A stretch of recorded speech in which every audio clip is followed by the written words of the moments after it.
had it, and then Elisa and Linda just had to go through and update a couple things, but yeah, it was basically done. You okay? Well, that's one last thing. Yeah, I know that.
All right, let's call the September 23rd North Scott School District Board meeting to order. We'll start with the Pledge of Allegiance. I pledge allegiance to the flag of the United States of America and to the republic for which it stands, one nation, under God, indivisible, with liberty and justice for all. All right, thank you everybody for coming tonight. We'll start with an approval of the agenda. So moved. Moved and seconded. Any discussion on the agenda items? I do have one thing. When we do get to the change orders tonight, we are going to basically have discussion per building. So we're going to talk about all the change orders. We have to approve each one individually, but we'll just have save discussion for per building, so we can move things along there. All right. All those in favor of approving the agenda, please say aye. Aye. Those opposed? Okay, motion passes. All right, now we're on to comments and suggestions from citizens, and also I think we have some student government students in the audience tonight. So we'll do you individuals first, and then for anybody that's here to speak to the board, you get 3 minutes, and then there will be no back and forth. We're here just to listen, and we'll go from there.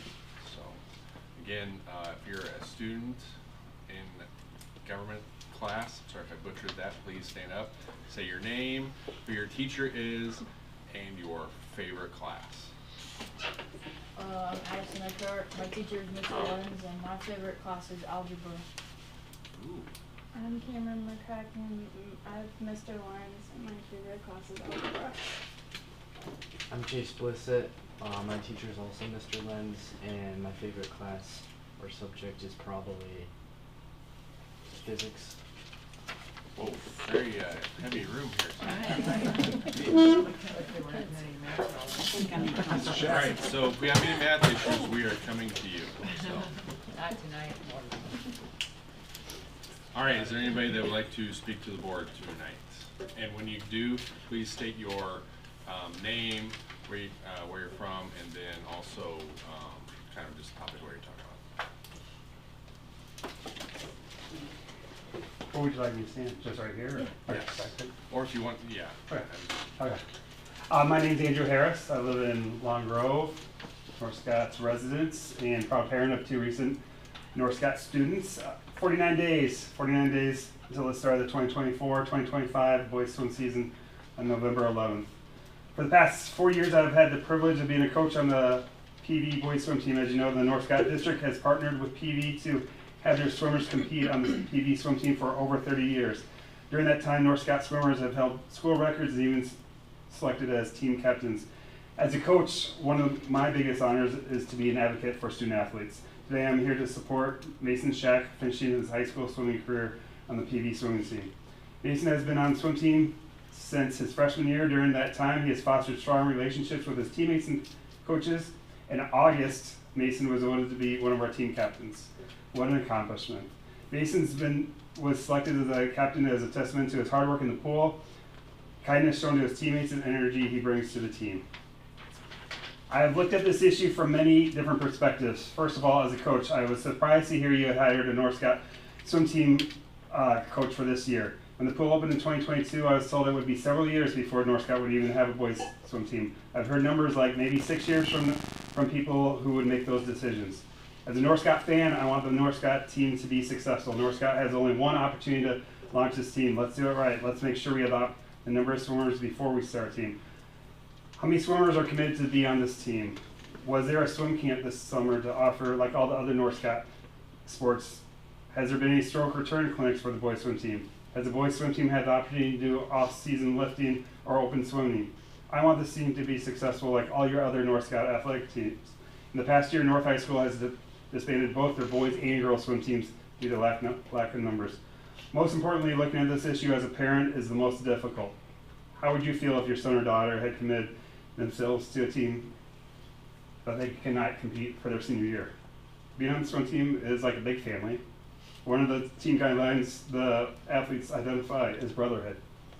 The team would be devastated to lose opportunity at Mason Learner's team. He is family. Swimming is hard. When you are involved in hard things with a group of people, it creates a bond like no other. I'm very excited for the future of the North Scott boys swim team, but the timing is not right. Please consider just waiting one more year to allow him to compete his senior year. Mason loves North Scots.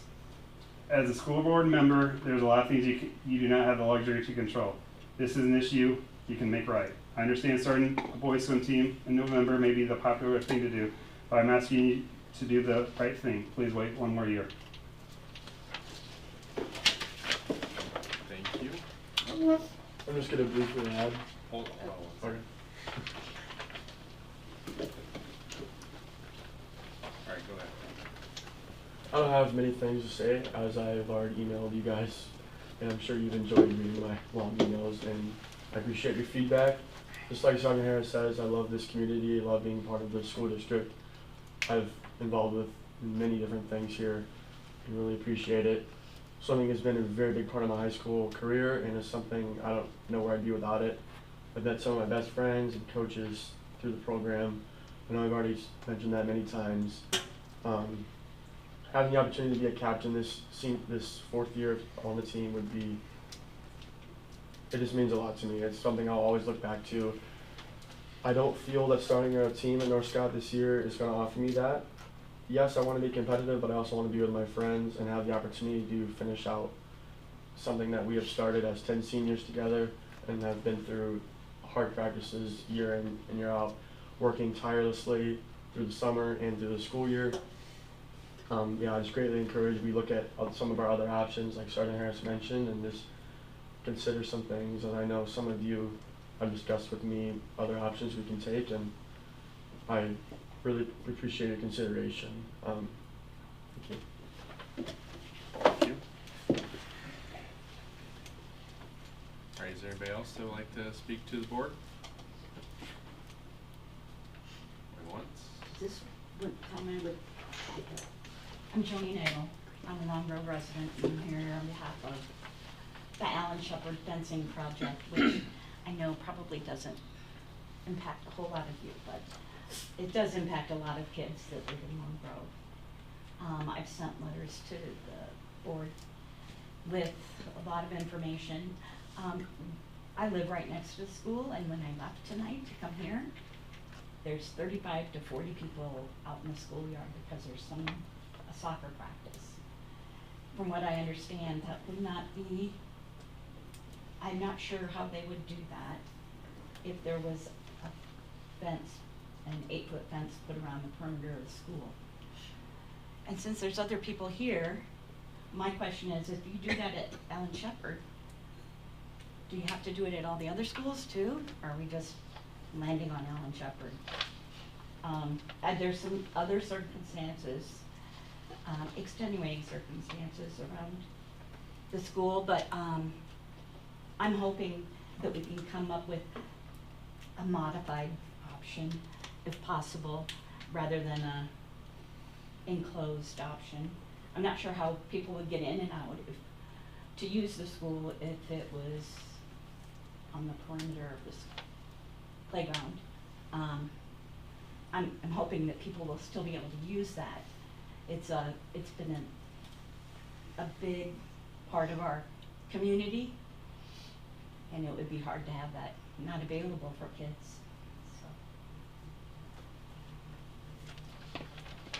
Thank you. Yeah. Anybody else? All right. Thank you, everybody, for your input. All right. Now, moving on to consent agenda. I seconded it. Okay, is there a motion and seconded? Any discussion on any of the items on the consent agenda tonight? I just have one question about the discipline report.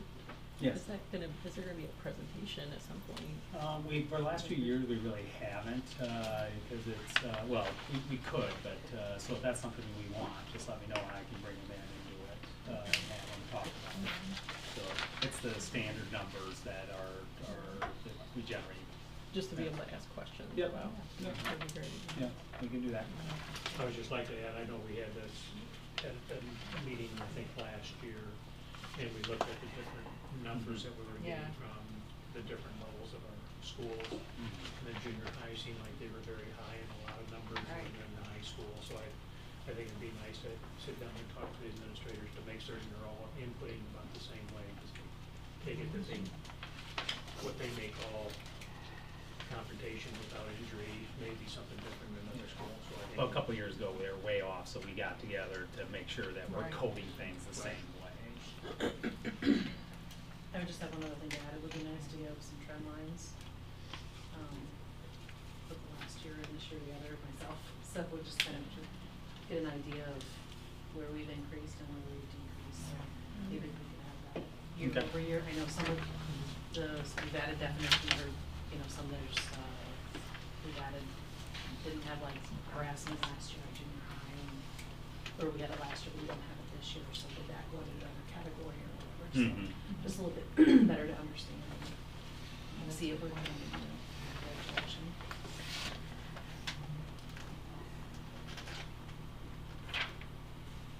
Any further discussion on any of the items? All right, all those in favor of approving consent agenda, please say aye. Aye. Those opposed?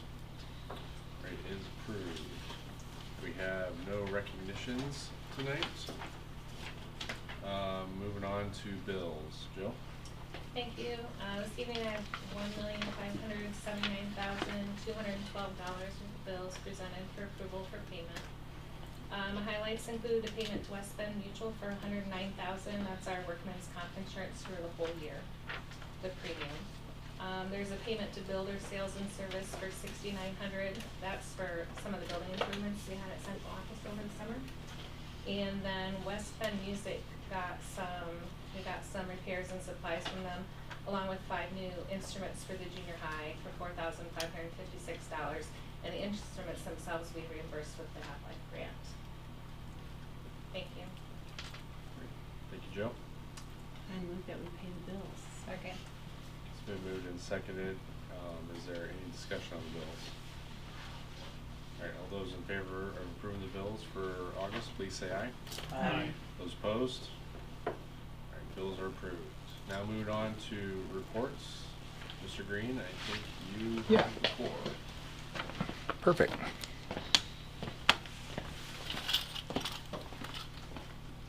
All right.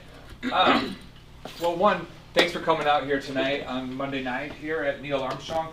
Really tonight, my report is just to really say thank you to the board and to really highlight all the positive things that this addition is going to be doing for our building, for our staff, for our students, and for our community.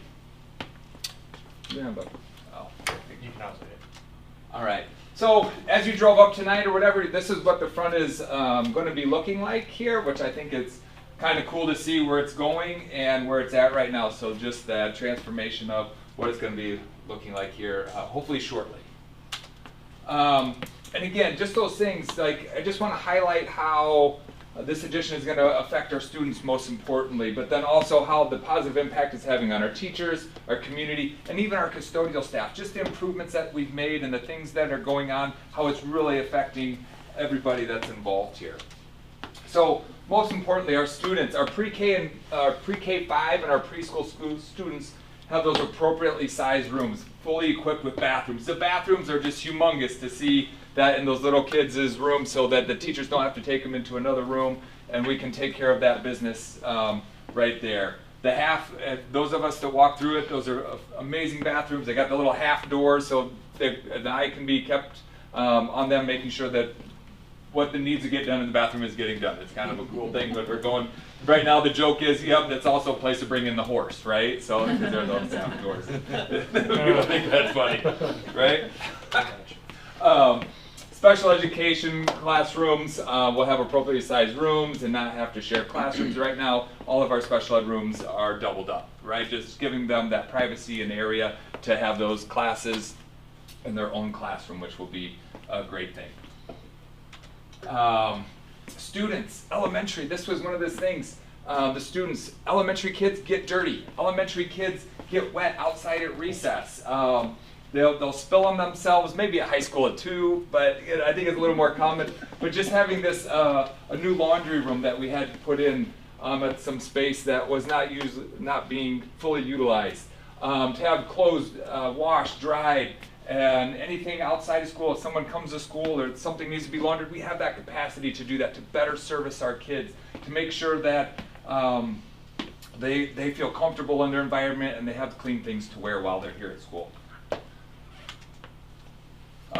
Again, students having privacy, less distractions while working with the AEA staff. When I walked with some of us around, we'll have those areas for speech, if they're meeting with our school psych, if they're meeting with our ELL teacher, all those other services that we provide for kids where we've either had to double them up or put them in another room. They'll have that privacy, they'll have that area to go get those services that they need.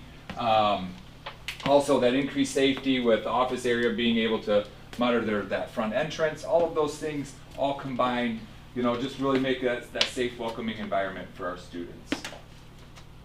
For our teachers, if you haven't pursued that area, looked in there, increased teachers, the teacher lounge to accommodate the growing staff. I think this year we have around 63 staff members, including teachers and associates and pairs and all of those things in our school this year. So that's a lot of people, and just having that area so they can accommodate that, to have lunch. I really believe in that team camaraderie. If they have that space where they can eat and be together and have those moments with each other, it's a great space to have. More space also for the teachers, more space to spread out and get our students moving. Well, in those classrooms, especially with those special education students, getting those hands-on activities, getting those movements for those students, and having the appropriate space to do that with those added increased areas, which is just fantastic. First time ever, we have at least since I've been here, we have a conference room. When Frank and I were walking around, but hey, we had a conference room, right? And we're going to have a designated space for that, and just that. Woo! I'm getting all excited here. Just have that conference room where we can have those team meetings, we can host those IEP meetings in confidential spaces, and we're not going into some other room or someone else's classroom for that, to make sure that we have that space for when we're doing those types of activities and promoting and helping our students. So again, just having those spaces. Teachers also will have space to support our Lego robotics team. And space, which is just a huge thing because it takes up a 4x8 piece of plywood basically that they practice on, and they need to move around, and that it can be secured in a location so that the robots and things aren't being messed with or moved, because we've in other years we've had it just in the hallway, or we've had it here in the library, or we've had it in some other room. Just going to have those nice areas for those kids to have that space and have their things not have to get out in public for other people to maybe mess with. And those STEM and STEAM activities, just those areas to have that space for those kids to do those activities. Teachers, again, we continue with the increased PE time by not having to end early to set up for lunch. Well, we're not going to be dictated by when lunch is arriving or when we need to set up tables, because the current gym is now going to be our cafeteria. So we'll have that designated area, which is awesome for them. And place to take students in our new gym, place to take students during those inclement weather days, when it's too rainy or too cold or snowy or whatever. We'll be able to go into that new gym because they won't have, we will have a space to go that isn't serving lunch at that time. So lots of different options, and we all know that elementary kids need to get out and move and get that physical exercise and get that movement, get the wiggles out. You kind of saw this maybe when you pulled up, that's what the gym looks like, and it's pretty true to form of what that is. And then the community, how this is affecting our community as a whole. A gym that can continue to support the Parkview Basketball League, the Parkview Women's League, and Lions Club when we do Supper with Santa and all those activities. Where we have the community come in, we're able to support that. Just having that space for them to continue those activities. The Parkview Basketball League, being able to host those kids coming in and those families. And now with the gym and being able to have a couple games at each time, and then having bleachers and not having to run chairs out, it's going to be a great space for people in the community to come and watch kids grow and develop. And also for the community, a school that looks as good as the education their kids are receiving. Again, people want that place to come and learn and be proud of where they're at. And these additions that we're doing across the district, and in particular here at Neil Armstrong, make kids proud of where they're going to school and take that ownership of what's going on in the building. And we know they're getting that great education, and we want to have that part as well. So just those positive things that are coming. And then with the custodial staff, with the increased like surface area, they have a designated area for breakfast and lunch. Not having to clean, lunch gets over and in 10 minutes you have PE coming in. So just being able to have those things a little slower pace, and not having to clean the floors, let them get in there, do a little better job cleaning, having a cleaner space before the next kids come in, just trying to, not having to just put the tables away and get it good enough before the next kids come in. So not being designated by that. With the laundry room, all the custodial rags and all of those things are staying in-house, mop heads, and we're washing those things here, so those things aren't having to be shipped out, so it's all done here. And Ben is glad to honestly be in charge of his own laundry, I guess. At least he claims that, so it's been good so far. I don't know if he told his wife that yet, but who knows. Custodial staff, again, having an area to appropriately dump and clean with the floor machines. There's a space designated for that. As simple as that sounds, just having a space where he can go and dump. It's been a modified tub that we've had, and just having an appropriate space where he can dump his machines appropriately. Again, providing a cleaner environment for our kids and for our school. This will be the backside. This is where the basketball hoops used to be. And for those of us that took a little tour, it's all basically bricked up and ready to go. And the glass is that last part there to come in to enclose that. So it's coming right along, and it looks really true to form.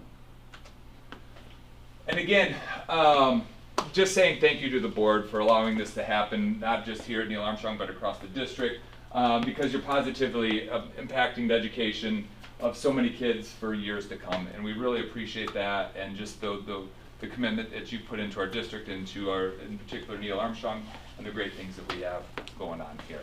So just thank you for so many, and from so many other people that it's impacting. So, do you guys have any questions for me? Yeah, Tracy. Well, first of all, thank you, because I know you guys had to hustle quite a bit right before school started. And I think everybody from teachers to custodians to associates to you were like pushing up your sleeves and doing work, so thank you. Do you have a date when you think it's going to be ready to go? After Christmas break. Okay. Hopefully over Christmas break we're moving in. Okay. So that's the goal. That's so we're going to aim to keep it that way. Move forward. Yeah. Wonderful. I think there are 3 other benefits that you didn't mention. One is Kiwanis basketball, because all these hoops will lower, and one of the issues for Kiwanis, they've been using the lab, but there's no seating in the lab, and then we have activities going on, so then it becomes a huge mess on a Saturday when you're hosting some big wrestling tournament and Kiwanis basketball, so that'll help. If the need for before and after school care, we would now have space to do that here. And then, Tim, typically this building has gone 2 sections of kindergarten, 3 sections, 2 sections, 3 sections, but we're now 3 years in a row with only 2 sections. If we do that again next year, we have the ability to impact the 4K and bring them over from Allen Shepherd and give them a true room. Because right now they're in the old art room, I think, over there. So you know that how small that is, and that would free up space. So there are definitely not just Parkview and his buildings positives, but there's some district-wide impacts that this addition will do. Any other questions? Well, just thanks, Tim, to what Tracy said, and that's a nice presentation you showed us tonight, and your enthusiasm helps it be a win-win for everybody, for parents, kiddos. It's neat to see how passionate you are. So thank you. Well, thank you guys. Appreciate all that you guys do every day. So thank you guys. Thanks, Tim. Thank you, Tim. You got it, Josh, or do I need to exit out? It's all you. All right, on to, we have no committee reports tonight, correct? Correct. And so now we're on to old business. We'll start with the second reading for the policy committee recommendations. Yeah, I read all the policies at the last meeting. I had no calling questions. My recommendation is to approve the policies as presented. Move. Second. It's been moved, motioned and seconded. Any discussion on any of the policies that we're approving tonight? All right, all those in favor of approving the policies listed in the agenda, please say aye. Aye. Those opposed? All right, motion passes.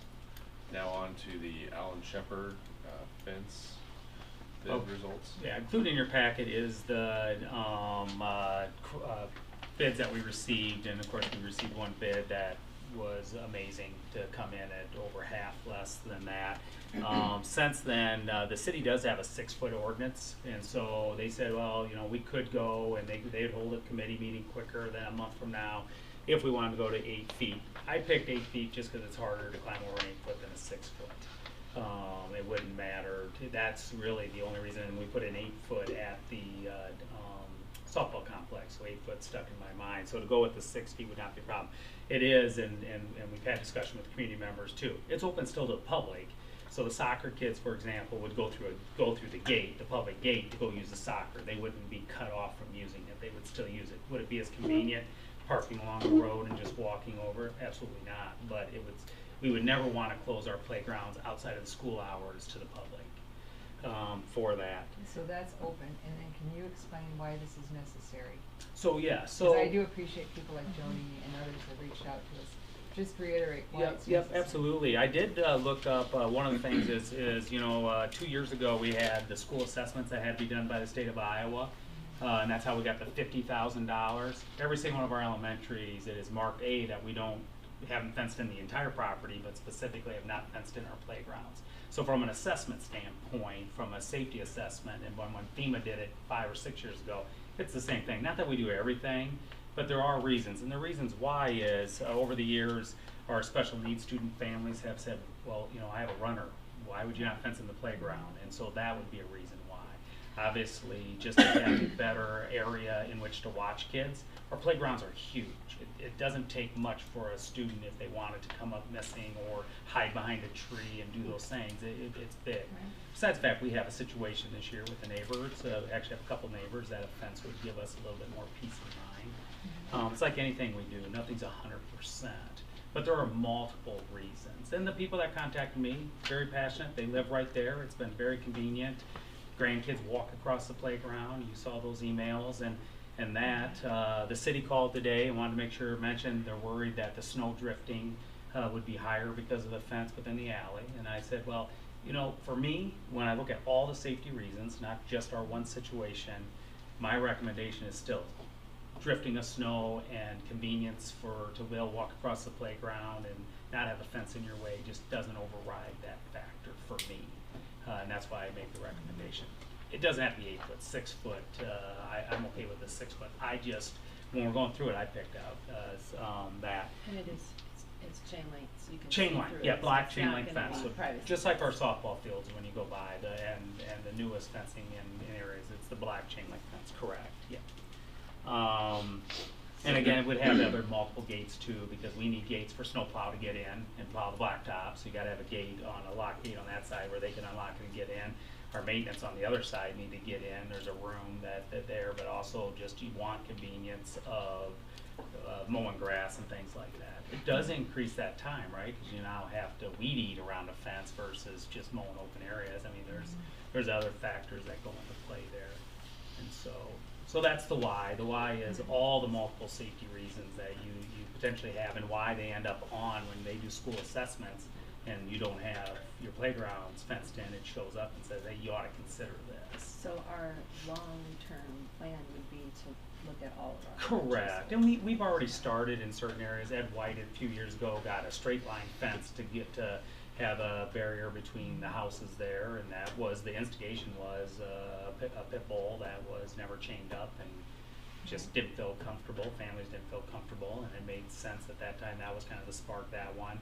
Virgil Grissom, when we got the city to put a one-way in for after school for pickup, we also put a fence in to keep kids from running anywhere to go to their parents' cars, because the parents park on both sides of that street, even though it's a one-way.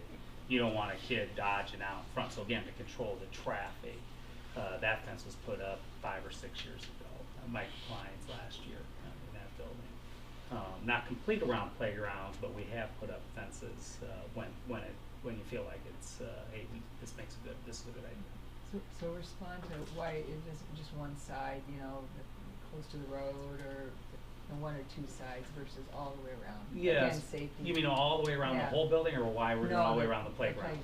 Just to, again, to solve those other problems too. If you're going to put up a fence, let's give the teachers a better area to supervise. If you have and that building has our level 3 program, and you could get runners, you now control all of that for it. And so it's those other safety reasons you take into consideration. And why they recommend fencing in playgrounds. So is there only one public opening? I'll answer, but it's okay. the public. I was going to ask that. We I was going to ask that. But go question. ahead. Why don't you ask it? There's, So the gates, if I read it correctly, are on the east, south, and west side.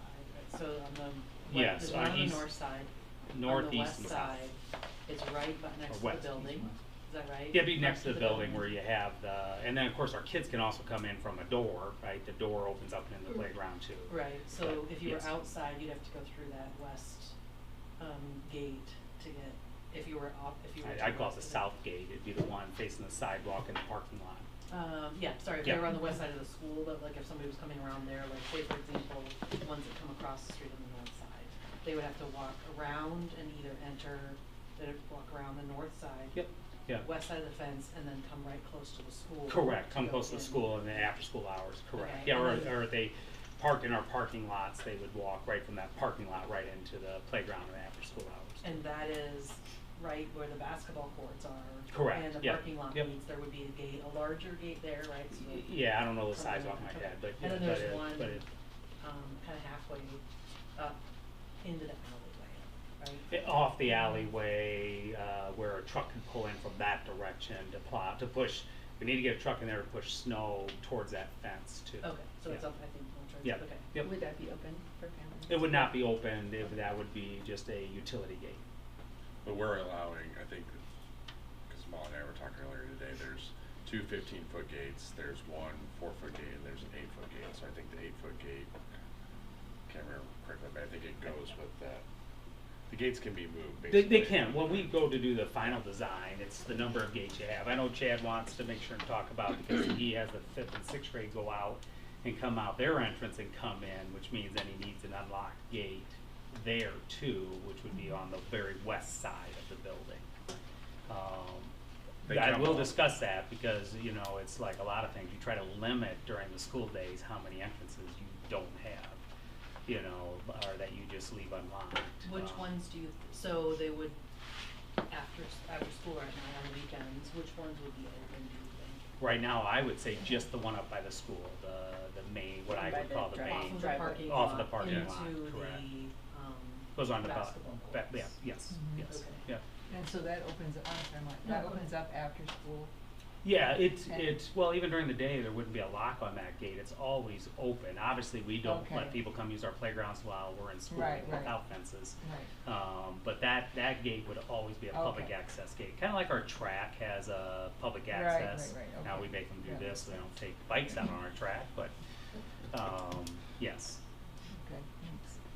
So I know we've heard, you know, some of the responses where people are not so excited about the fence. What have we heard in terms of positive, where people are wanting it? Chad's staff particularly like the thought of having a controlled area for recess.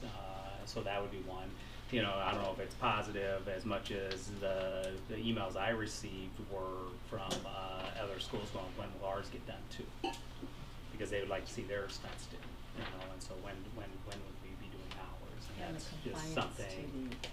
more compliant with the.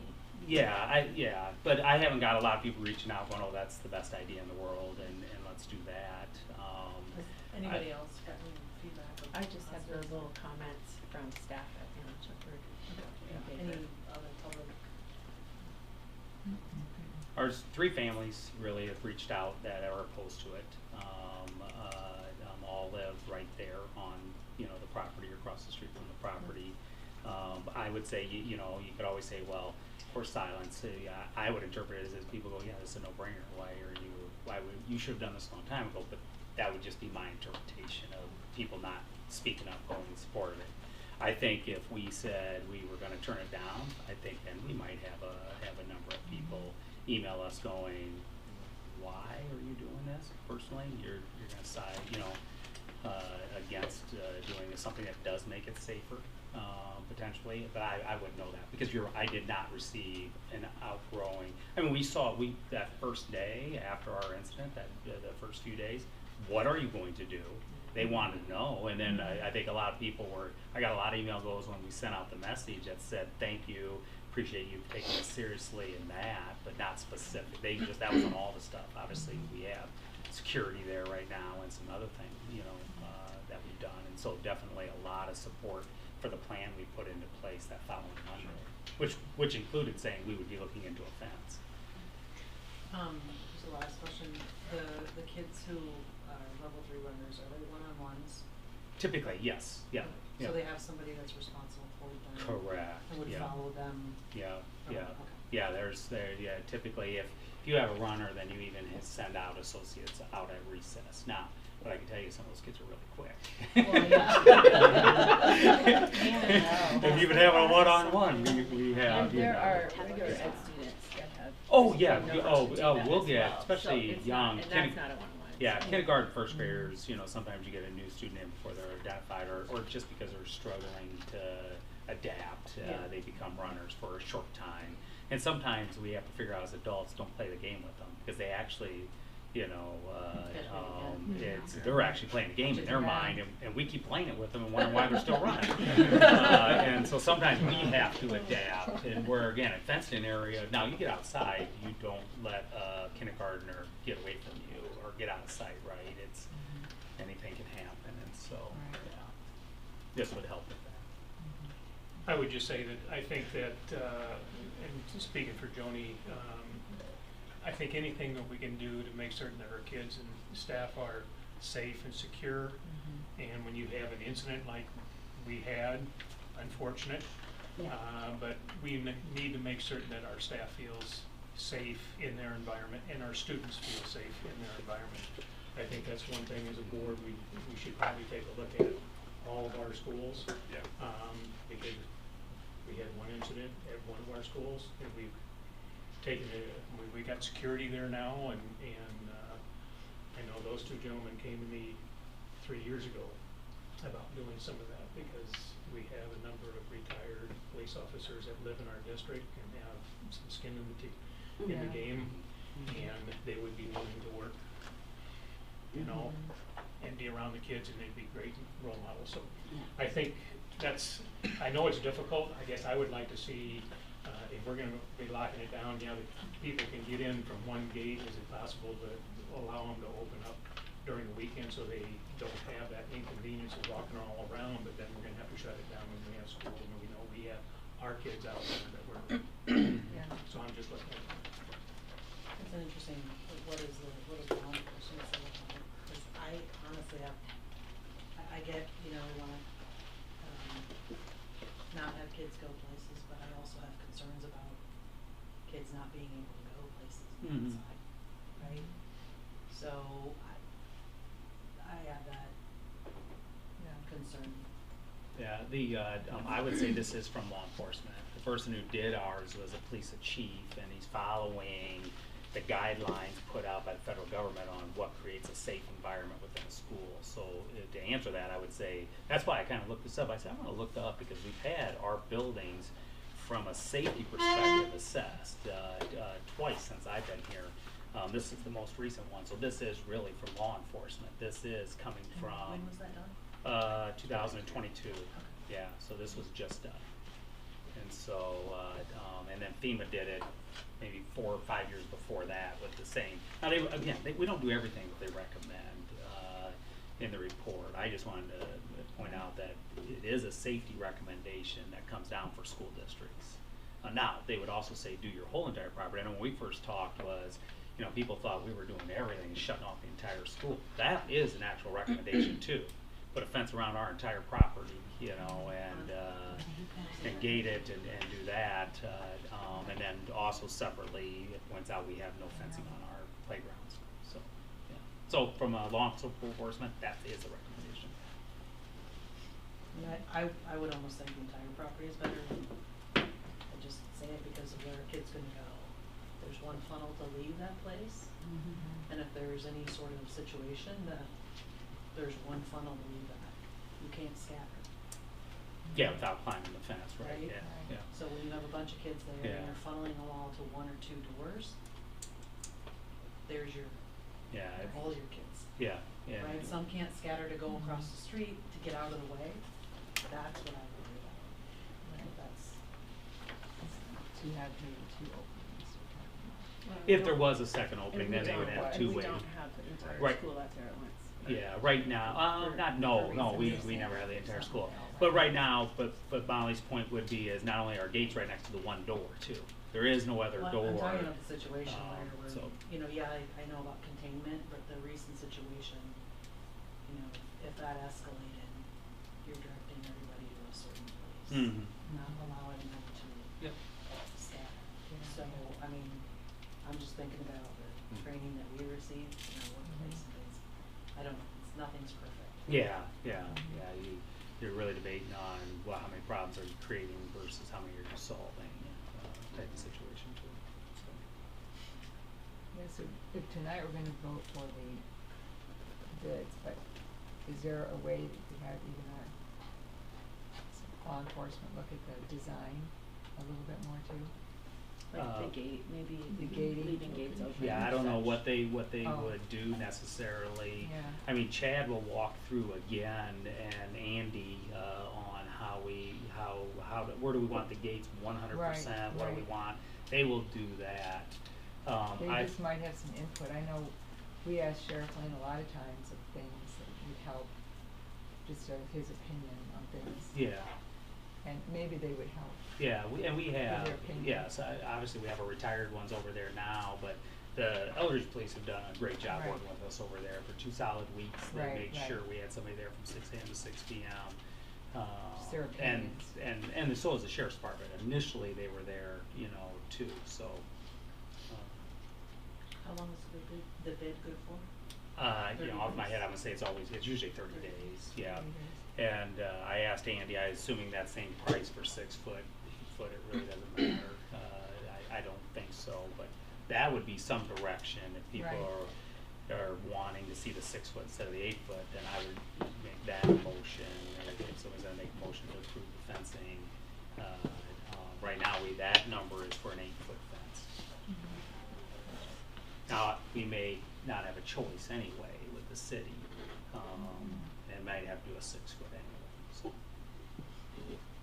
Maybe go out and get re-quotes for 6 foot? We did quote 6 foot too, I Oh, we just did, didn't have, okay. yeah, we quoted both. Okay. They were, Okay. we asked for both, I just didn't, I emailed Andy before, after school, and he didn't get back.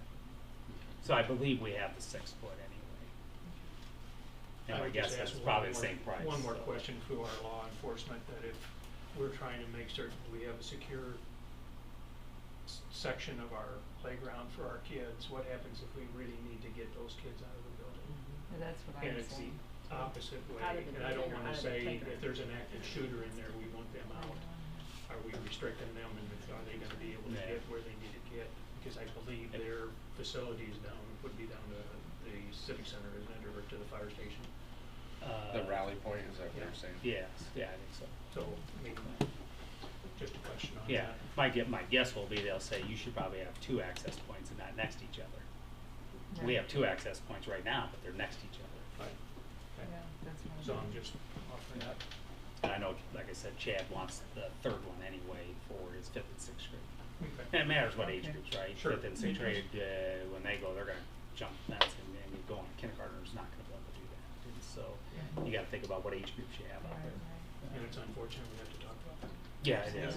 It It is. is very much so. But the good thing is we have these beautiful facilities and playgrounds, and they can use it during, after school like they have been, and that is important, because kids just love our playgrounds.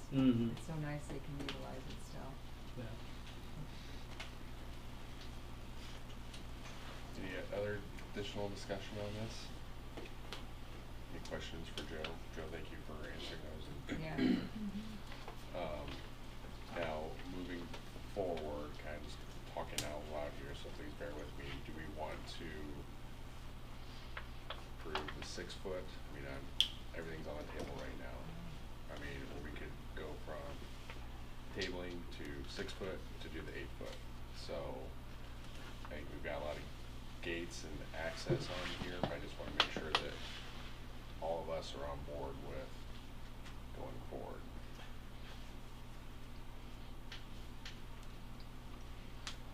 Don't be the first one to speak. I would actually make a motion that we table this just until next meeting and get some more questions. What are the bids for the 6 waiver? What do we have to do? And then we can make a decision. Sure. Next discussion. I think there's enough questions, and just maybe appreciate the report and all of that. But, so I appreciate that, and maybe if we could have ask some specific questions too. Well, I think the law enforcement's opinions would be good to hear, because I too would be worried about getting the kids out and there's only one spot. I agree. Did you make a motion? Do we have to make a motion on that? Yeah, I would make a motion that we table it. I'll second that. Okay, it's been motioned and seconded. Any further discussion on tabling it? I do appreciate everybody's openness in talking about this, and I think hopefully the public understands that we take this very seriously, and this is the first one that we're addressing it as a result of a specific instance. So I just want everybody to know that we are working through this. There's a lot of talk, even from what you didn't see here at the table here. We're talking individually with each other too. So we'll reconvene at, we haven't approved it yet, but plan is that we'll talk about this again and have it as another old business item For October. for Yep. October. So, all right. So all those in favor of tabling the fence bid results, please say aye. Aye. Those opposed? All right. I think that's the first in a long time that we've tabled something on the agenda. All right. So again, appreciate everybody on that. So now moving on to, we have a long list of new business items, and very lucky you're not at the end of this tonight. So I think Karina said this is the longest, the double G at the very end there. So Yeah, thank you. For you students, you really get to learn parliamentary procedure here tonight. So first off, though, we have educational trip in Japan for the summer of 2026. Yeah, before we get going though, this is not an official school trip. So we've in the past, is the travel club new? No. We've always had a travel club? We're calling it travel club now, but it's been around. Well, I know we've for a long time. traveled, I just Yeah. never heard of a travel club. So Yeah. anyway. It was in 2021 is when we made it a club as opposed to school sanctioned, right? I retired in 2020. Yeah, it You can't be. retired in 2020, it was before you left. So Yeah, like since like I've been here 19, 10 20. years, Yeah. and we've traveled to several different places in the Yep. 10 years, but it's been either foreign language or something. But just remember, it's not a school activity. If it's a school activity, we would have to pay for it. We can't charge Yes. kids for school activities, and we cover no liability insurance over any of this. So it's really them just informing you. That's why you don't have a motion to approve it or anything like that. But we want you to stay, because things do happen, and we do can get involved at times. We've where- had these other ones before. It's more for our awareness. Correct. Yeah, it's for awareness. I just want to And I make sure brought- they know. Part of that. board Yes, policy, yes. I that's brought our awareness. handouts Yeah. of just past, make little booklets and then past itineraries, so, they're not anything specific for Japan, just some stuff that I've made for kids traveling before. So I'm Emily Hanks.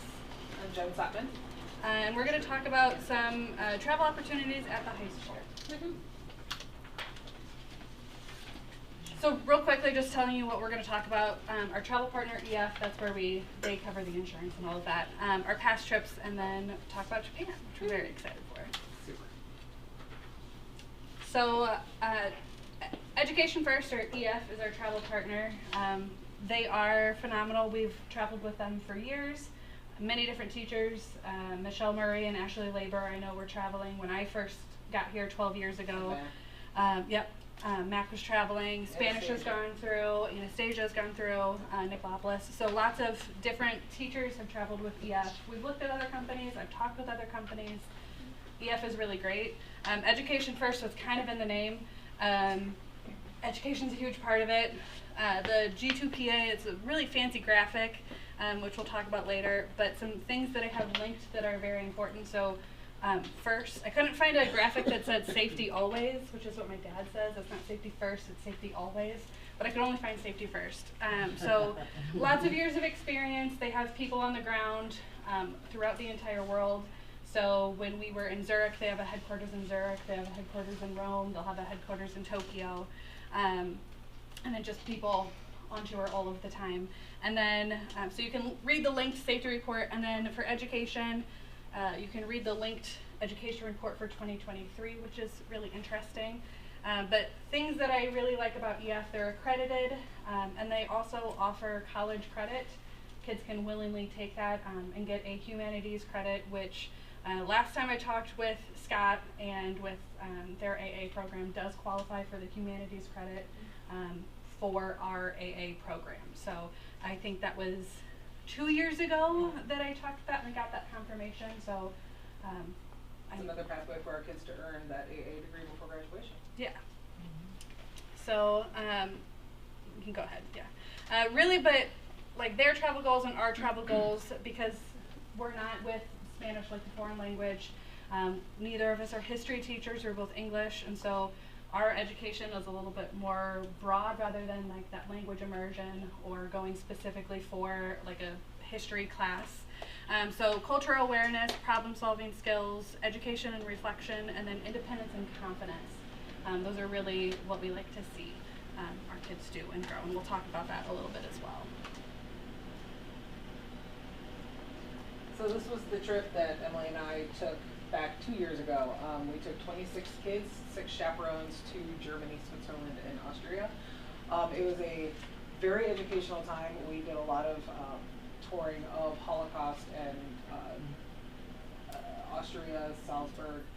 Dachau concentration camp was probably one of the most powerful places that our students went to. A lot of tears. Me too. But there were a lot of firsts for a lot of our students. This was the first time they had been away from home for an extended period of time. But they felt comfortable because they were with 2 teachers that they knew and trusted, their parents as well. That's part of it. They were able to sit here and explore cities on their own. So they get time to explore the cities and things like that, but we load jack them and make them share their location. And there's meetup times and everything else. And so it was a really unique and awesome opportunity for them to really kind of stretch their legs without the crutch of their parents. They were able to order at restaurants, try to navigate foreign menus, use Google Lens to try to like understand German. It was interesting. And then on Instagram there's a highlight reel, so if you want to look at that, we had all of our kids share a picture and then their favorite memory, and I really love that. And then we can go to the next one. So then this summer, this is 2024, this summer I took 5 students to Rome and Athens, a really, really exciting trip. It was a lot smaller of a trip just because there were other things going on. I had debated not offering one as well. I had waited for to see if Spanish wanted to go during this time, and then they didn't. So I had a lot of students, not a lot of students because I only took 5, but I had several students who were like, I wanted, like, this is the time that I can go, I can't go any other time. So I ended up with 5, and it was really exciting. We got to join a group and get 2 free extra days by joining these groups, which is cool. We went with groups from New York, California, and Florida. And not to low-key brag on our kids, but high-key brag on our kids. They were the best behaved. They were the most friendly. They became friends with our tour director, who was with us 24/7, and they treated him like a person and not just somebody who's working for us. They made bonding opportunities for all of the other kids. They had a card night. They had, you know, we adopted a kid from California because he didn't really have another group like anybody in his group, and they were like, okay, come on with us. The other groups had parents there, and they were talking to the adults. They were doing, I mean, they were truly just the leaders of the group, and I was so incredibly proud. One thing that I know Jen mentioned, without the crutch of their parents, one of my kids said, we were eating dinner, and we had been split up because we would, and everybody else kind of wanted to stay together. But we were split up, and so I was sitting with him, and he was talking to a mom and another student, and he's like, you know, I'm really glad my parents aren't here. And she was like, oh, is that right? And he's like, yeah, because if my parents were here, they would be leading the conversation, and I would just be like sitting and listening and sort of nodding along. But now I have to start the conversation. I have to talk to these people. You know, I've actually really enjoyed it, and I hadn't ever had that opportunity before. So that was really awesome. And I've talked to his mom like twice. I'm like, do you remember when he said that? She's like, yeah. I'm sad he didn't want me there, but I get it. So just really, really cool. This is our whole group in front of the Vatican City, which was a really cool experience to be able to do. And to just see so much history, the Coliseum there. It was very exciting. And we got some quotes from our kids. Just really exciting, different things about unique experiences, seeing new perspectives, which is a really great thing to hear, and just seeing culture up close and personal, and not just, you know, the Midwest, but still driving through Germany and be like, oh, this looks kind of familiar because we see tractors and corn over there. So, and the cows going up to Switzerland. Yeah. So same but different. It was really great. So Japan 2026. This is, to our knowledge and our research, the first trip Norscot has taken to Asia through EF. So we had asked a couple of kids who went on the Germany, Austria, Switzerland trip, like, hey, what are your bucket lists? You know, they were like, you know, whatever. And I kept coming back to this trip just because with, you know, a lot of the Spanish-speaking countries, a lot of them are going to go to Costa Rica for spring break. We want them to, like, step outside of their comfort zone. We just went to Europe. We're going to go to Europe again in, like, 2020. There's a schedule. Who knows? There's a schedule. I don't remember. But, like, this is on literally the other side of the world. There's high interest in Kent Greenwood's Asian American History course. We have a lot of kids who are really into anime and stuff like that, and so we're like, you know, let's speak to those kids too. And so the EF coordinator, Caitlin, and I worked together to come up with this Japan trip where we'll go to Tokyo, Fuji, Osaka, Kyoto. We'll see traditional temples, which you can see right here next to Mount Fuji. This is one of the temples. We'll go to the bamboo forest. This is Shibuya Square, I think is what it's called, I forgot. But it's the busiest intersection, like, in the world when it comes to the crossing. So as soon as all the cars stop, everybody goes. And it's just, it's a very unique way to understand the other side of the world that isn't just Eurocentric. So we've done so many European trips. We've done so many Spanish-speaking trips, or even Sherry Henningsen when she was doing the service trips in Africa and stuff like that. We've never had an opportunity like this for the kids. And so right now it is $47.49 per person for 9 days of travel, and our EF person priced it all out, and it's about $6,100 on their own. So, like, the fact is these kids are getting an opportunity to travel to Japan without having to A, spend that kind of money, B, do all that planning, because we get the same stuff we get through EF, which is a personal tour guide 24/7 with us who speaks the native language, boots on the ground. You know, if a kid falls and gets hurt, EF covers it. We have that issue in Germany. A kid fell, scraped up her knee pretty bad, so we took her to the doctor and everything worked out fine. So the safety's there, the travel's there, don't have to worry about hotels, transportation in regards to even taxis, all that type of stuff. And so as of today, we have 20 travelers who have already signed up and started their commitment. And that's fantastic. So right now we've got 20 travelers and 3 chaperones. I would expect when it's all said and done, we'll probably settle on about 24, which is a full trip. That's a full bus. So these trips have been very popular. We do have a lot of repeats from Germany, and we also have a lot of family repeats. So we see a lot of younger siblings. And we do have quite a few teacher kids. Because the teachers are like, hey, this is a fantastic opportunity for my son or daughter. I can't make it fly, but I'll send them with you guys because it sounds great. So we are very, very excited. And we also have a couple students who went with us to Germany and Austria who said, hey, will you do a trip again? And we said, yeah, in about 2 years. And I'm like, okay, I'm getting a job and I'm starting my saving now. Which you think out of the mouth of a teenager, like, okay, sure. But that's legitimately how they're going on this trip this time. So that is something that I think is really meaningful to us as teachers, that they saw the value in this very dear price and said, I will work to be able to do this again. So that has been very rewarding, I think, as a teacher, to know that we're making a difference. Sounds Any like questions? a lot of fun. Yeah. Thanks you guys for seeking it out and using your time. Yeah. Like I said, lots of other teachers have traveled with EF, so we're happy that we get to sort of pick up the mantle and do that. So It sounds like we're coordinating. I know Andrew and I talked, and obviously he's new, is we're coordinating to make sure we don't have more than one trip in a year. Yes. Yes. Right? Yeah. And then what about fundraising? That's a great question. We have the blanket policy that we will not do any fundraising. Okay. We are not going to be in charge of it because we don't want the perception that it's a school fundraiser.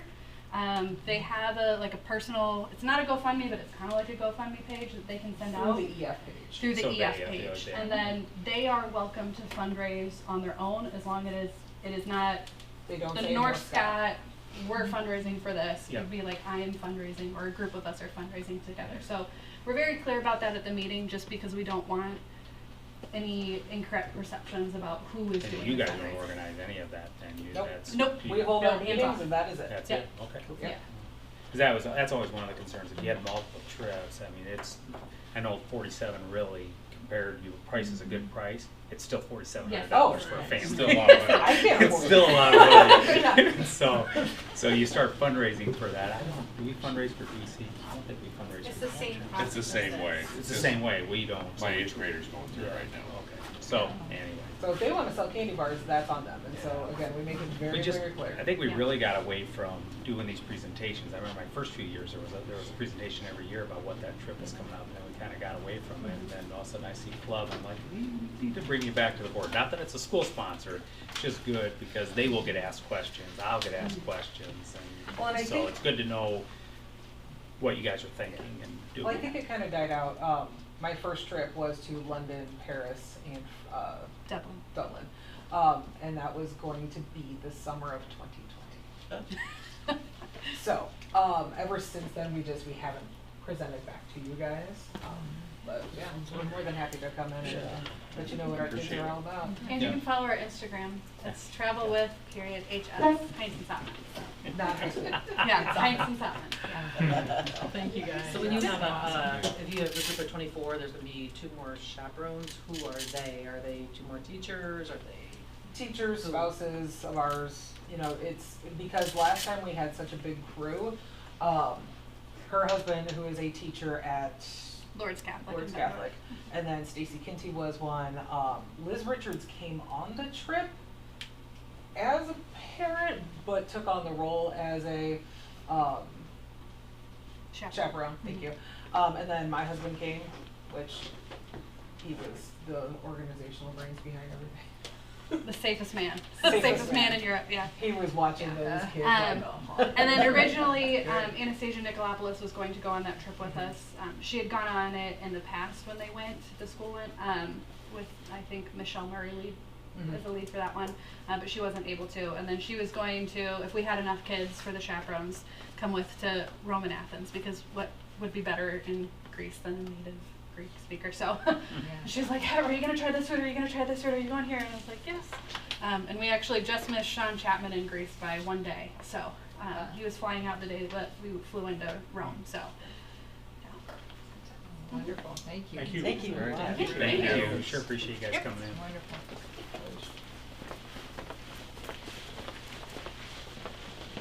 All right, Mr. Lindenbrink, you are here again for Student Bit Home. Student Bill Home, all right, we got Kipper Carpentry. This is paying for our roofing labor. We already approved roofing materials before. Original price of $3,500. It has a $1,750 discount. So for a total roofing labor cost of $1,750. We approved that bill. And he's the one that he shows the students. Yeah, we've had great feedback on Pete Kipper, really helping our students. He's done a wonderful job. He'll donate back, actually some of the money when we had our celebration, he donated back to the students, and that was really cool. So happy to have him back, and that's really happy that it's worked out again. That's your only thing today? That's all I got today. All right. We got sheetrock to do. When we get that part taken care of, and I will be in good shape. I move to approve. Second. Okay, it's been motioned and seconded. Any further discussion on the Student Bit Home? How many people did we have bid on that? Or did you go out? Yeah, we submitted to 3 people, and we got 1 feedback, and this was the accepted bid. Yeah, so we know 3 people.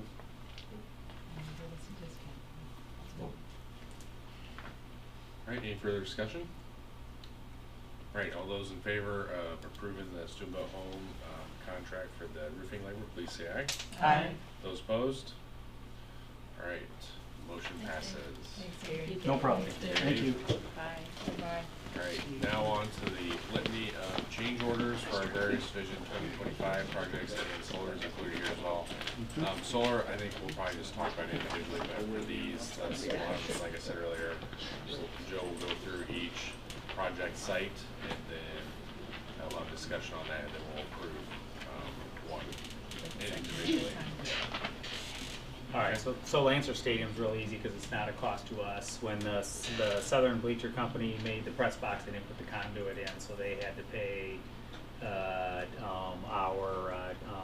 Crawford Company to do it for them. That's what both changes are. There's really no cost to us. One is raising Crawford's, and the other one is lowering the Bleacher Company's that same amount. So it was them using Crawford to fix their problem. Using us as the conduit, basically. Yeah, you use your contracts as a way. Yes. Electrical contracts. Yes. Yeah. Construction. All right. So you want us to say like. Any discussion on any of these on Lancer Stadium change orders?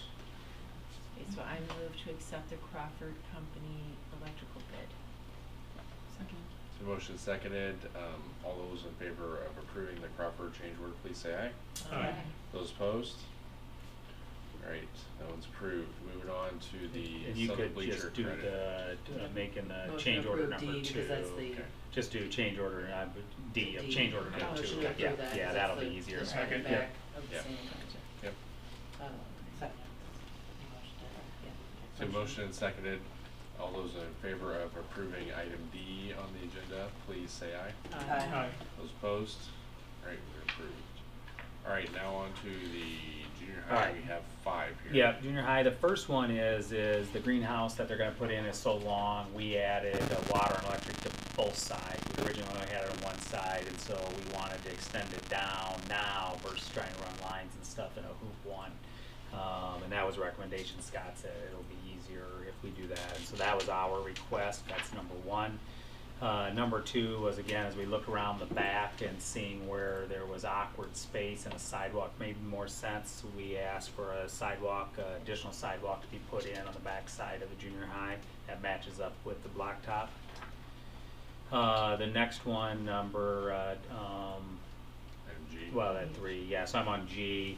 That one had, originally, that one used to be an all-electric building, and it said that, same as in this building, it said that the wires had been cut off and not used. Well, they found a hot wire. Well, now we had to bring in the instrument to make sure where the hot wires in the floor were, because they said they were abandoned. Well, they weren't abandoned. There was still power going to them, and obviously you don't want people jackhammering into a floor with live wires in there. And so that's what that one was for. We got a credit for taking out the 2 windows, and then we had a swinging door that had to be replaced or changed the way it swung. And then the fire marshal on the back new hallway required another door to be put in as part of their inspection, and that's what the big cost there is. So we don't have a choice on that.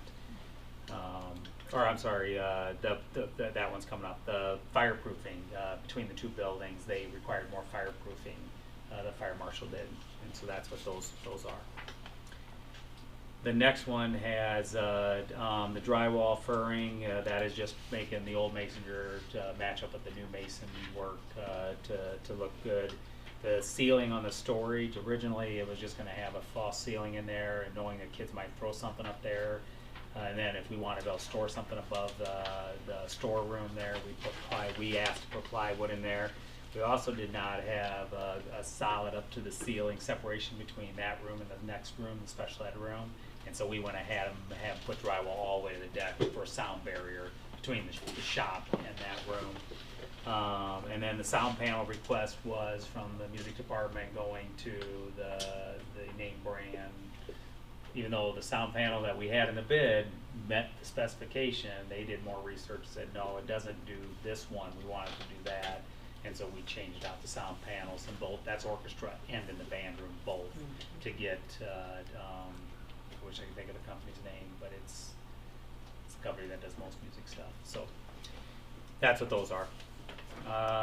And then the next one is also changing out, putting in carpet, and that was the changes on the flooring and the increased cost there. And that's it for the junior high.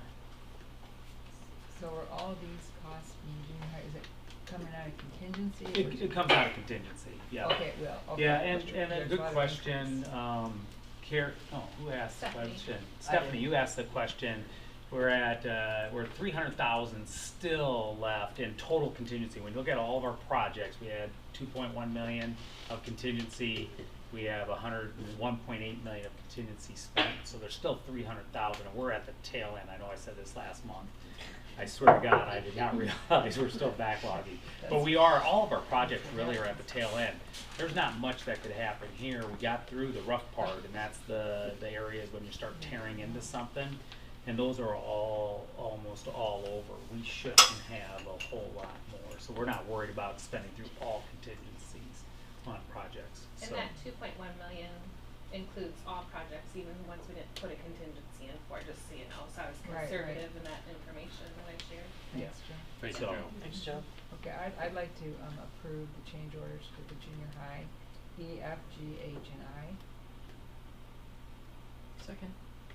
We can't do that, sorry, we gotta do it. We gotta do it. Sorry. Good try. Because we Jody, listed you them. start, Carrie, you go. I sure did try earlier. Second.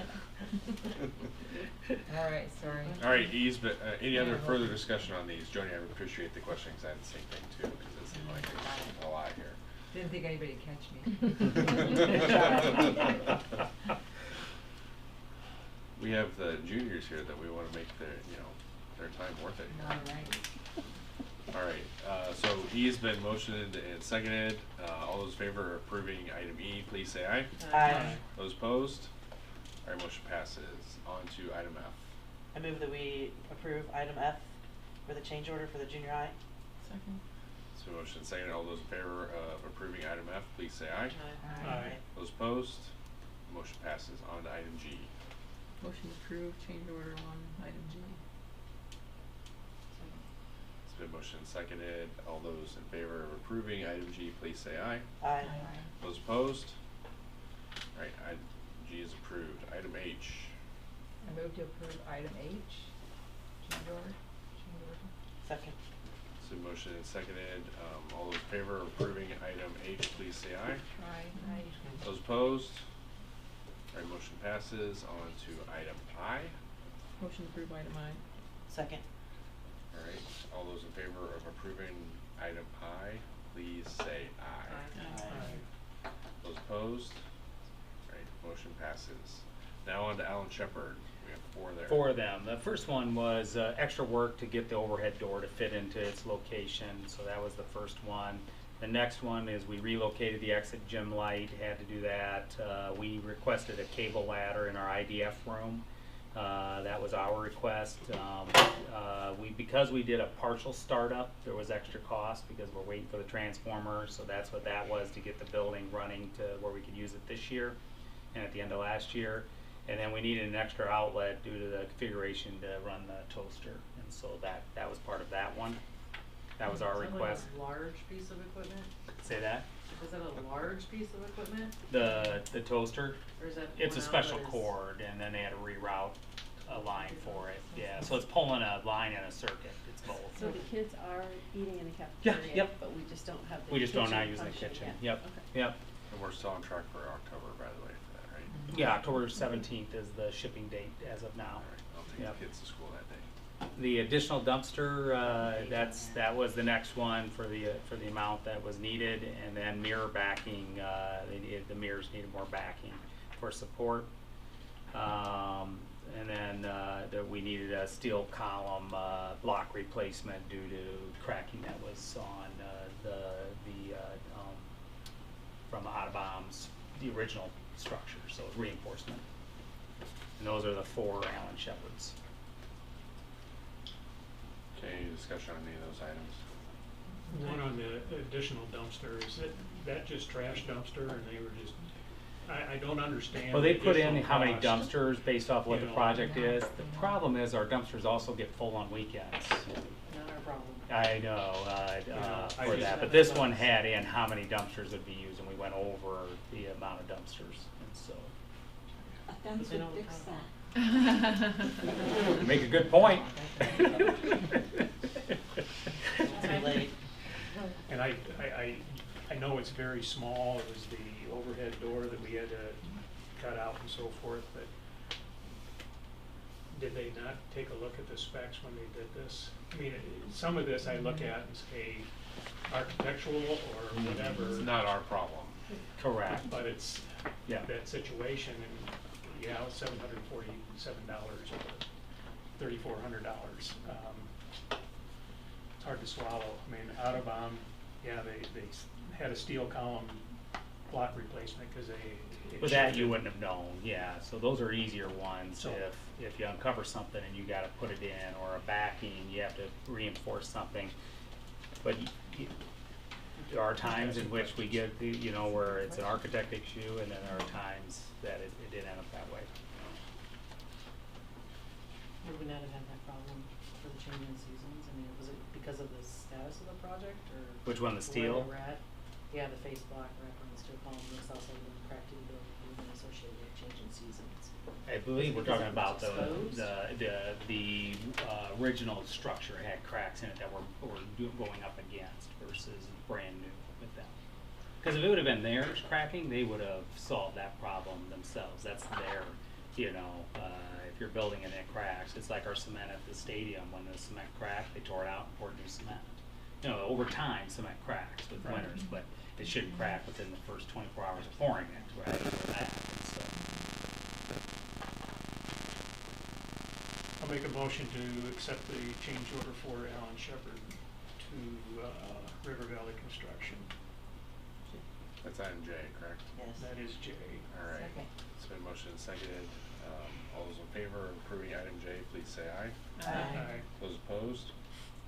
Okay, motion is approved. On to item K.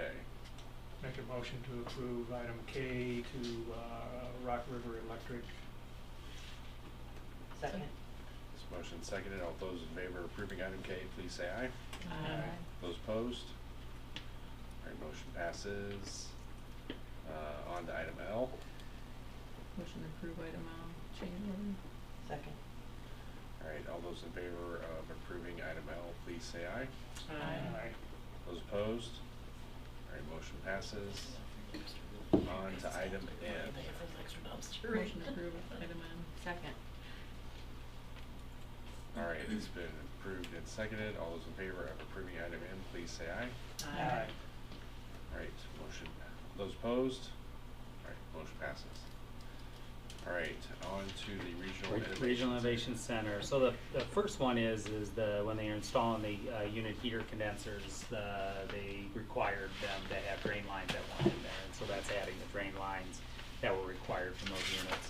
And then the other one, remember our kitchen hoods got changed at the last minute because we had to add the fire suppressant. So you're going to see a number of changes that took place because after we had the drawings and stuff, then the new requirement came in from the fire marshal and the building inspection to require it. And so that one is the rough-in changes. That was a fire code change. It was a fire code change, yeah. That any After kitchen has to design. have fire suppressants in each hood, each individual hood. And so the next one was mounting the details on the hoods. So same situation.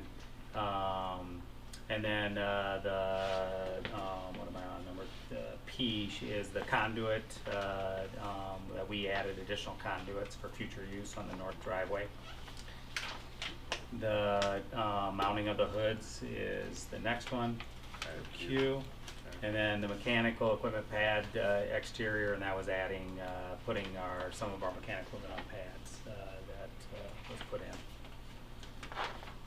in. The next one, this is a back charge for Reagan Mechanical to the steel erectors because when they hit an underground pipe, and so Reagan had to go in and fix it. And so, but that is it's a change order, but it's a change. It's coming off of the steel contract to pay them.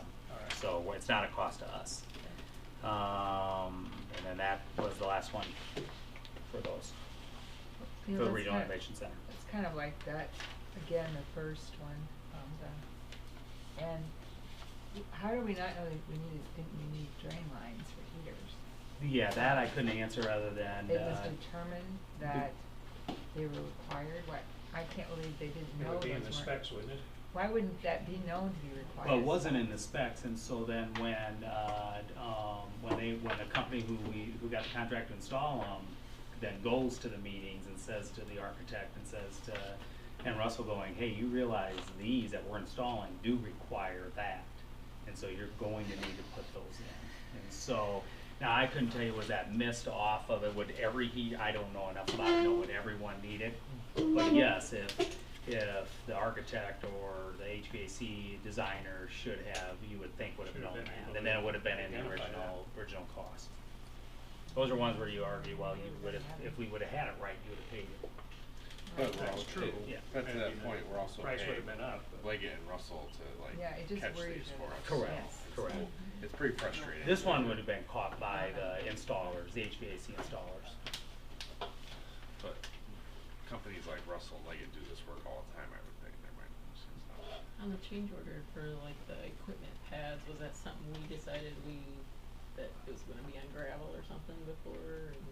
It could, yes. We've had that situation. This one specific, I'm not 100% sure. We have some other gravel or some other cement that we're pricing out now that just makes more sense. You know, right now it would show it as green space, and it's like, well, we're never gonna be able to mow behind that. Why would we just not pour cement? Because for future maintenance, it makes Anything more for sense to the do it now. additional greenhouses, maybe? What's that? Not for, is there any sort of outside mechanicals for those? There's some on that side. They're all over on the back side of that building for their I mean alongside. specifically for, cause that would make sense why it's not in the original, cause we didn't. Yeah, put no, the not for option this to- one. I'm sorry, I could tell you off my head which one it was where we added it. We did have this one is probably the one where they were not going to put the gas meter on a cement pad, and when Mid-America showed up, said, no, you're putting that on a cement pad. Because of the type of building you have, we don't trust a steel building holding the weight. We want it on a steel pad. So that's one where we added, and that's probably this one, because Mid-America wasn't gonna install the gas meter until we had a pad for it. What is going to the north? Is that the solar? We have or the north going to the conduits? solar conduit, but I think we also ran conduit in case of any future, so we had the ability of something else, let's say, I don't know, I'd have to make up something that needed electricity. We wanted to make sure we didn't have to tear something out to put it in there, and so we have conduit leaving the building for any type of future use. But we do have conduit now for solar too, that we just added. Will That's the part of the solar solar go to the project, to go, it's going, yes, to the north. Okay. Yep, yep. So is that in here because we're planning for solar, or?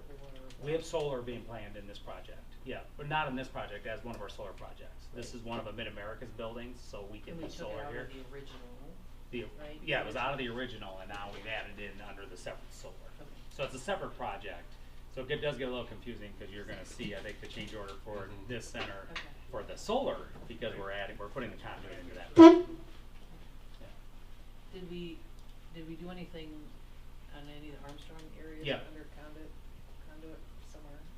For Running it elsewhere? for solar, Yeah. yes, it all comes out that end of the building, just past, and then we'll go out past the playground. Yep. The preschool playground. Preschool Getting off to playground. where the hill drops off. Up to where that baseball field used to be, way out that way. Any further discussion on the regional center change orders? Make a motion to approve item N, change order to Reagan Mechanical for the regional elevators. Second. Motion seconded. All those in favor of approving item N, please say aye.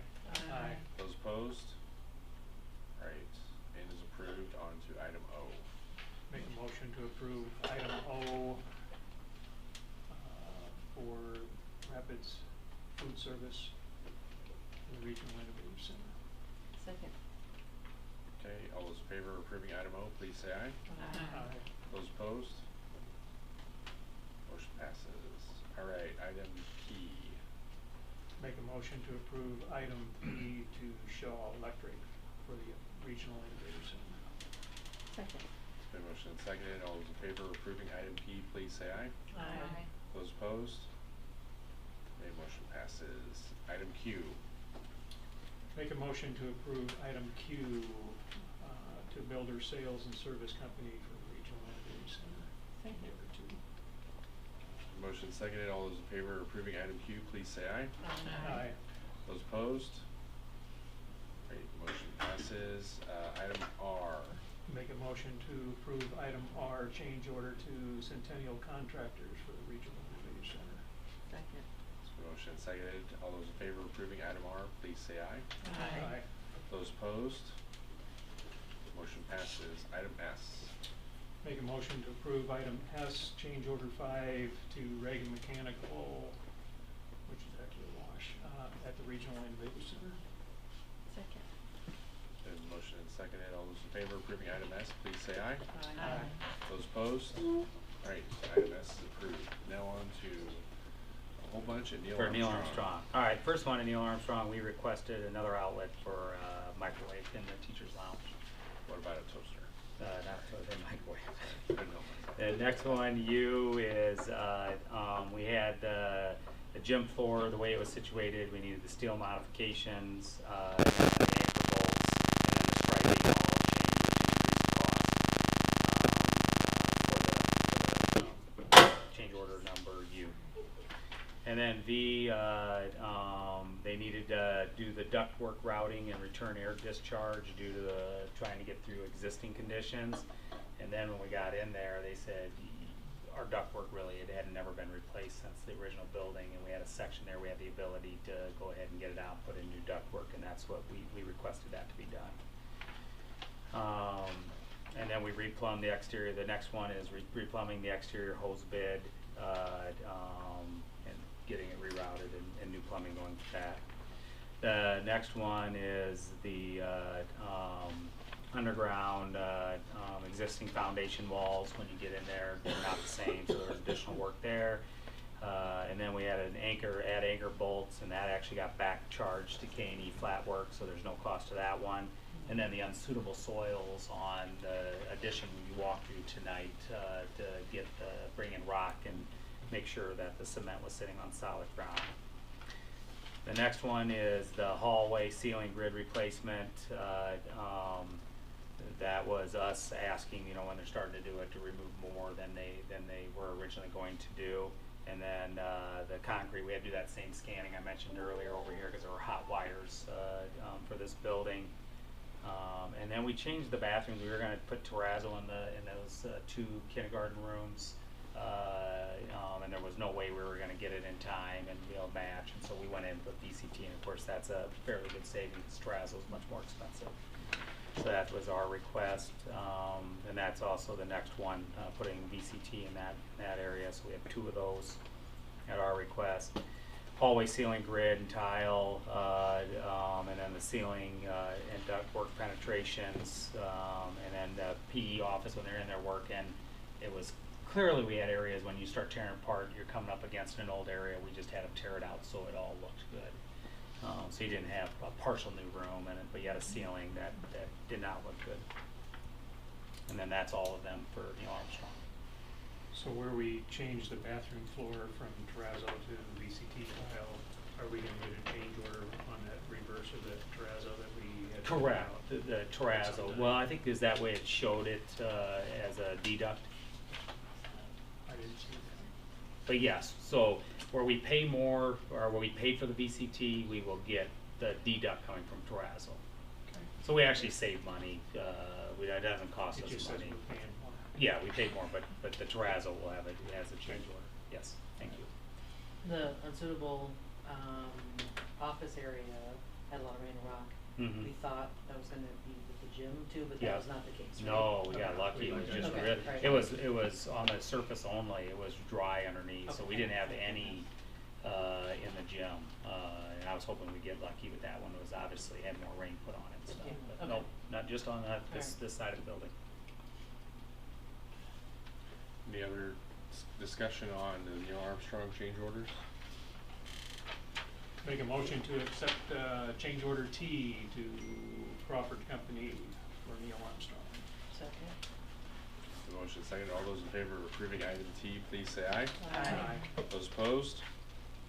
All right, motion is approved. On to item U. Okay, make an order.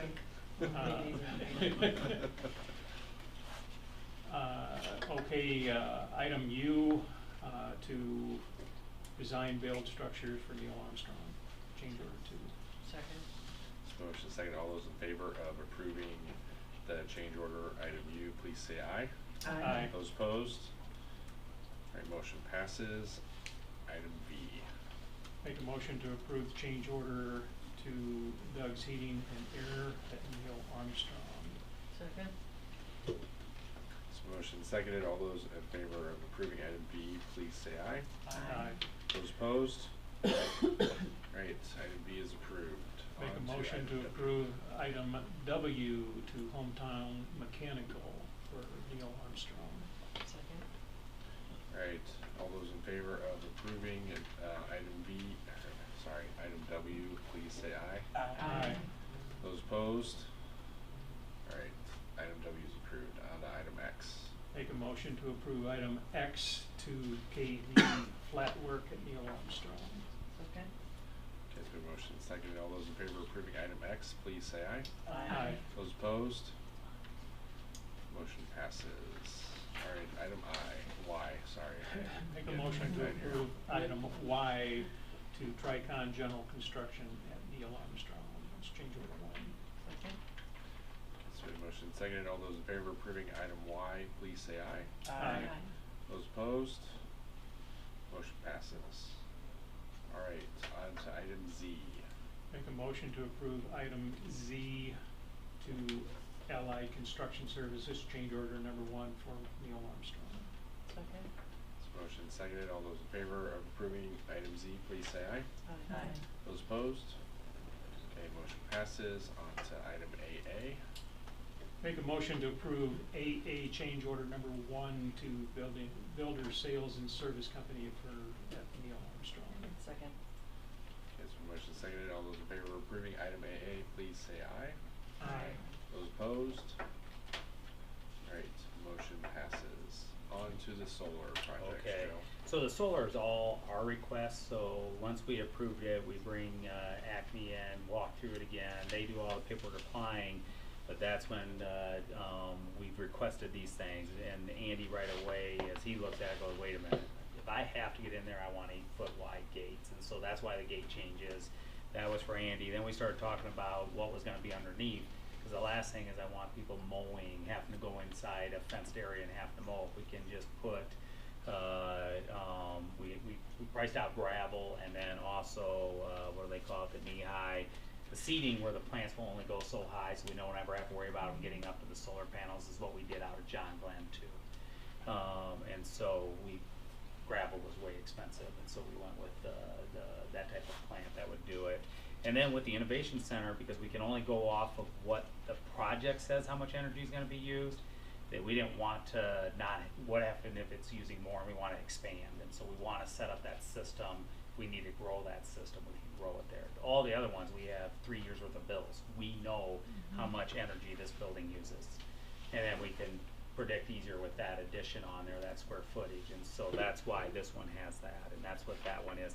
And then all of the other ones are the same thing. They are the gates and then the coverage underneath, the plants underneath, and those were our requests, and that's for Virgil Grissom, Neil Armstrong, and then the transportation. The reason these 5, just remind you, the reason these are the projects, these are all Mid-American Alliant.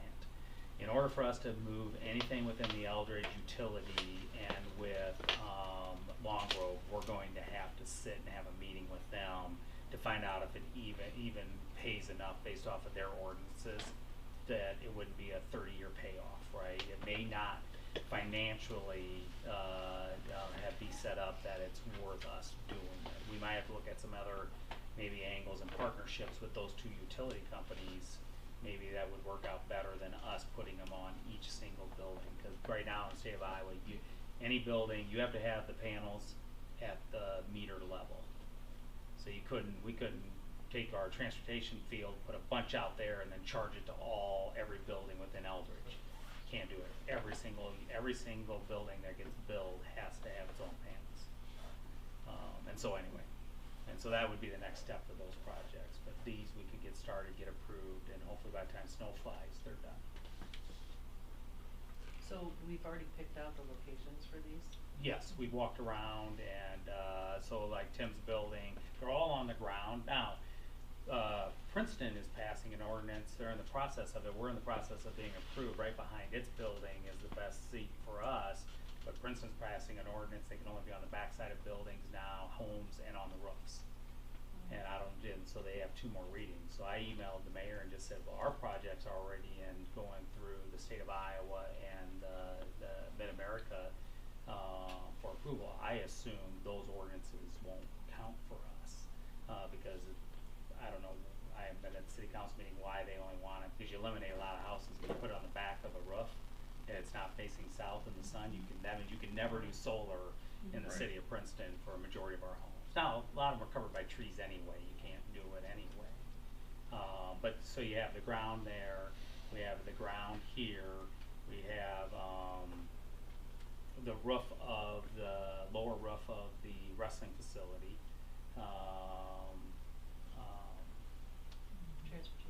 Transportation. I think it's on the field over near the swale.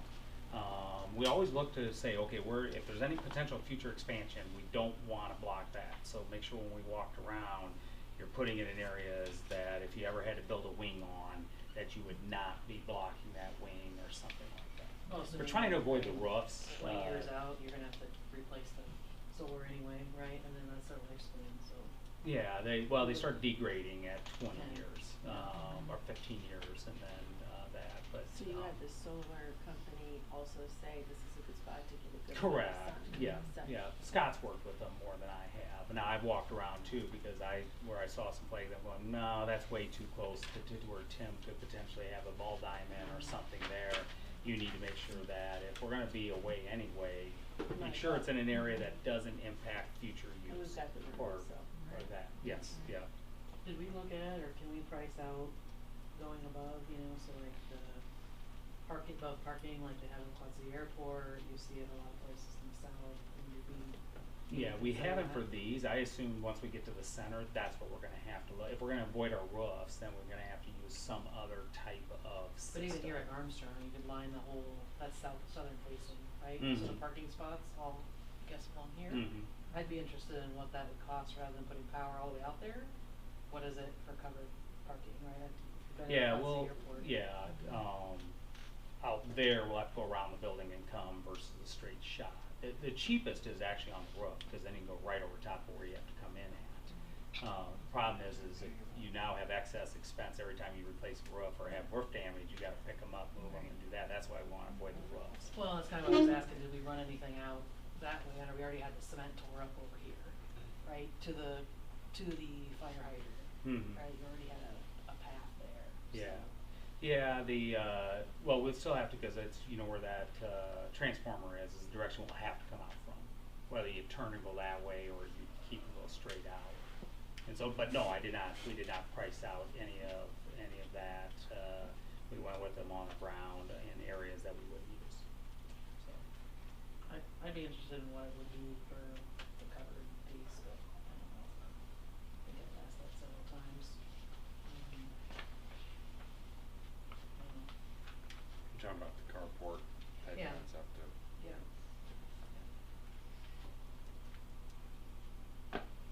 Have to go unless it's in the far corner over here, is that, how far is it? Yeah, so they put in that, retention pond out there, and it's just past the retention pond that they put out there. I'd say another 20 yards past that maybe, so, out in that area. And what's it gonna cost to run the power out there? I don't know what the cost is. I can find that out and get the breakdown. We can do a cost comparison of those. What's on all these bids when it talks about the high need rescue seating option? Is that something we're required to pay them to do, or is that something we have the potential to do ourselves in-house? Well, they do it in coordination with everything, so we just put it as part of this project. Could we do it after they get everything done and do it? Our guys could, but then we gotta work it in. Sometimes it's just easier to coordinate everything together.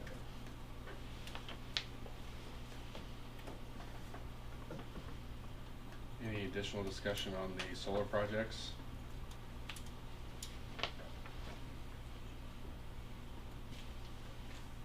Okay. I'll entertain a motion for item BB. I'll make a motion to accept change order 1 BB solar to the Regional Innovative Center. Second. Motion seconded. All those in favor of approving item BB, please say aye. Aye. Those opposed? Motion passes. Item CC, solar. All right, I'm sorry, Grissom, they're all solar.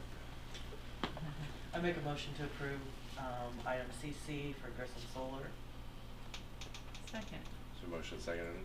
All those in favor of approving item CC, please say aye. Aye. Those opposed? Can I ask a question? Yes, you can. I would say the same thing for Grissom. Because Okay. there's southern facing ability to have. Well, the Grissom's facing north. The parking lot is. Yeah, but the side And of it, trees. right? What's You that? have southern facing. Yeah, a little bit of side there, but you want, ideally, you want direct south. You want directly behind that building. Yeah, and Yeah. what's the direction of the parking? Those would have to be temporary. Because you also got to think about taking out trees too. If in their case, their northbound wouldn't be because you're all tree covered too. So we just, clarification, we can approve these tonight, and if we come in where it's more cost effective, or that's something we can change it again. Because we're still Yeah, very obviously early you in the wouldn't process. need the grass Right. underneath if you're not putting it underneath. Right. But you said we're getting started, right? If we approve these, this is the. Yeah, well, we're the starting other the problem project. is I don't know for sure, is there's a process of approving your project, which I assume isn't just the meter and that, it's also where it's located and everything, and so it may not be that simple, for it, but Armstrong, you're right, makes sense, because you are facing the direction you wanna face, but not every one is that necessarily that way. It's just interesting that we don't have, is the grass really the first thing that we approve for the same company that's doing the panels, right? I mean, I would expect, do we? I think it's just the change that, I'm just conjecturing here, but it's the change that they just caught earlier. Well, yeah, To start planning. Yeah. Planting, should say. Yeah, I would have said, a project like this is you approve the project and we're doing the project. And so, Well, to Tracy's point earlier, we had the experts look at it, right? We're the best, do they take into consideration that these are schools, so wanna make sure that if there is something to add on, like a softball field or whatever, but they provided you with their expert Correct. opinion where they would be the best. Yeah, they're looking functional- at the sun, they're looking at cost, Right, you know, cost and effectiveness function. too. 'Cause I don't know. And then they're working with Scott to avoid things where we go, well, we're not gonna consider that, right? We wanna avoid roofs if we can, if for that kind of roof. Now, we did, like I said, at the wrestling facility, the roof makes sense, steel roof, Right. it'll be fine right there. I guess my only question on that, Joni, is if we're looking at a carport type thing here Right. at Armstrong, I mean, that to me makes somewhat sense to be able to, Right. but cost that out. I mean, if it's gonna be cheaper to be out past the detention area, Right, then I'm right. gonna say, yeah, go ahead for it. But Sure.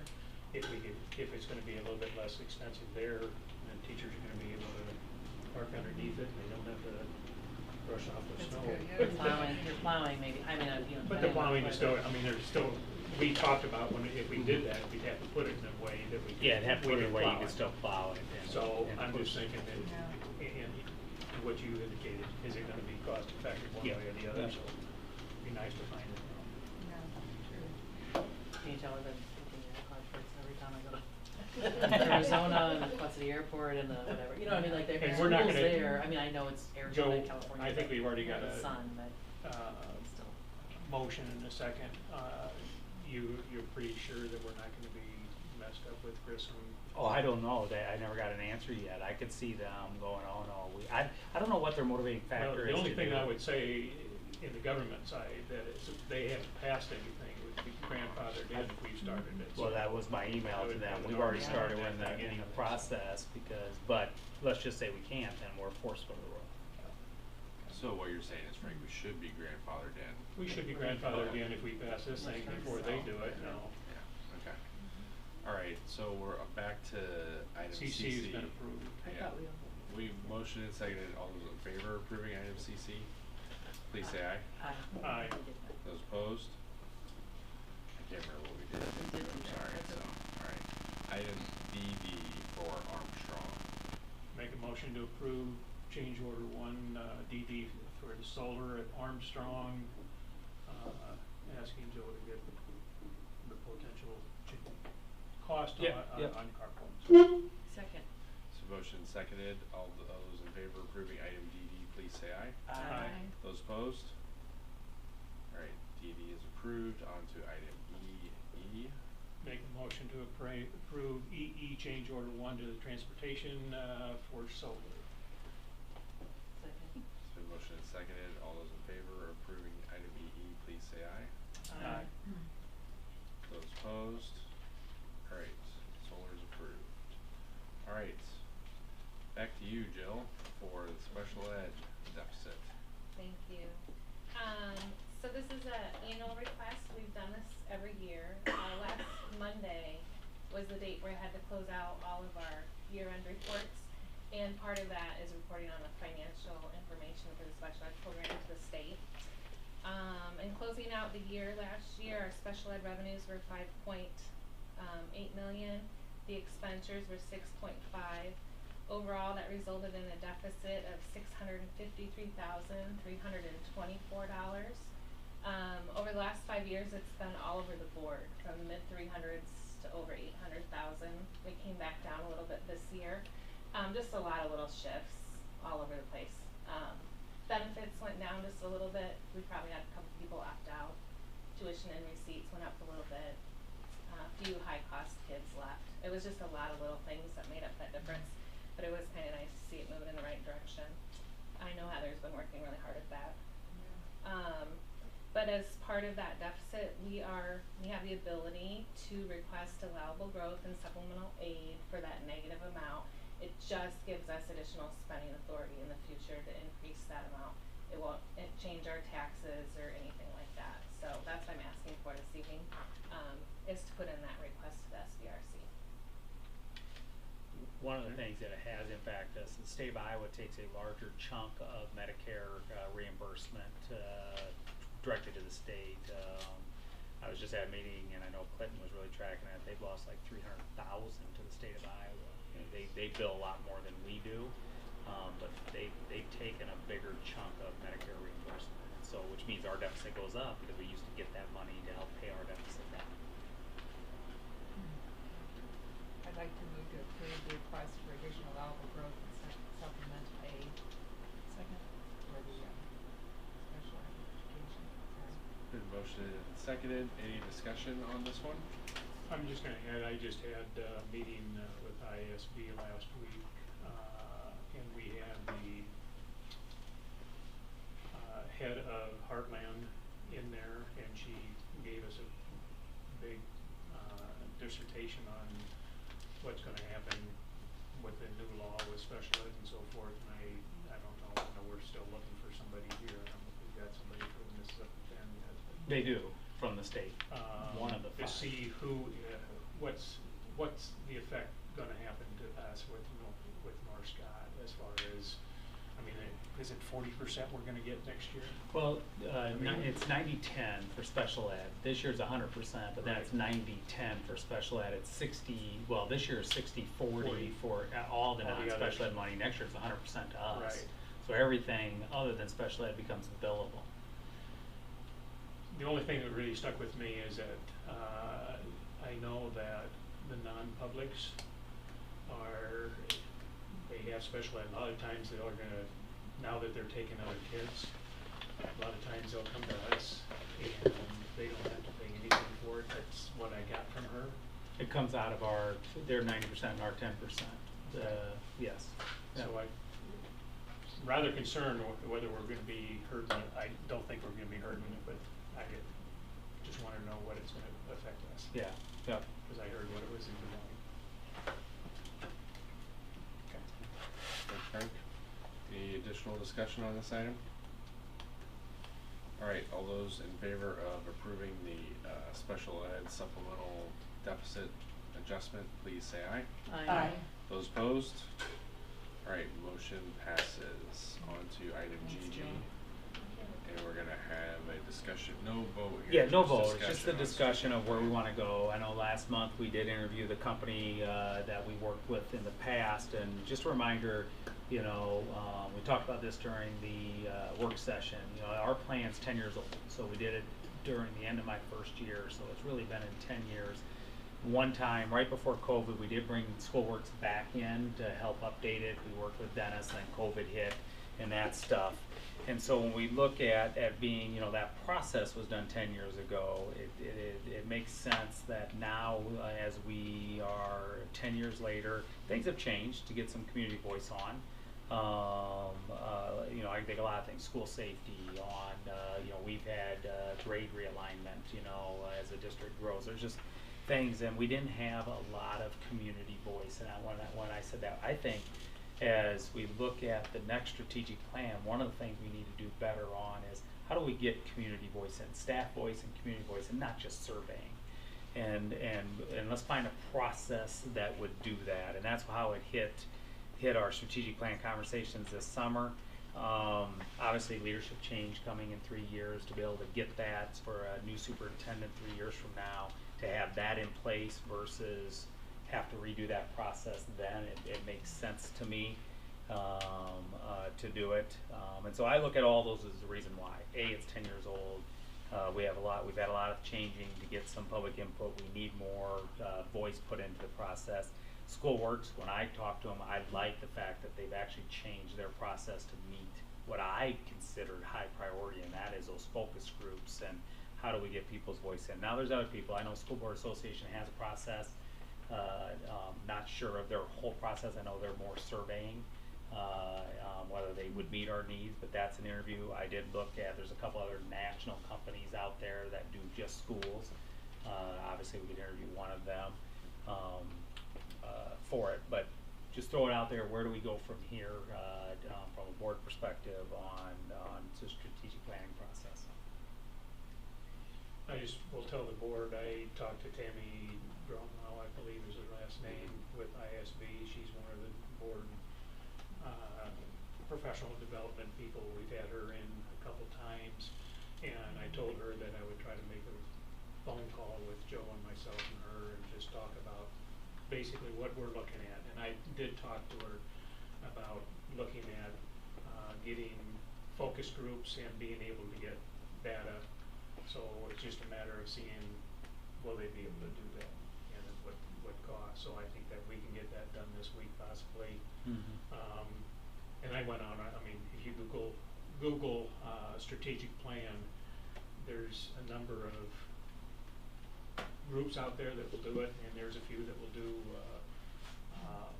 schools. I think there was one out of Nebraska that I saw.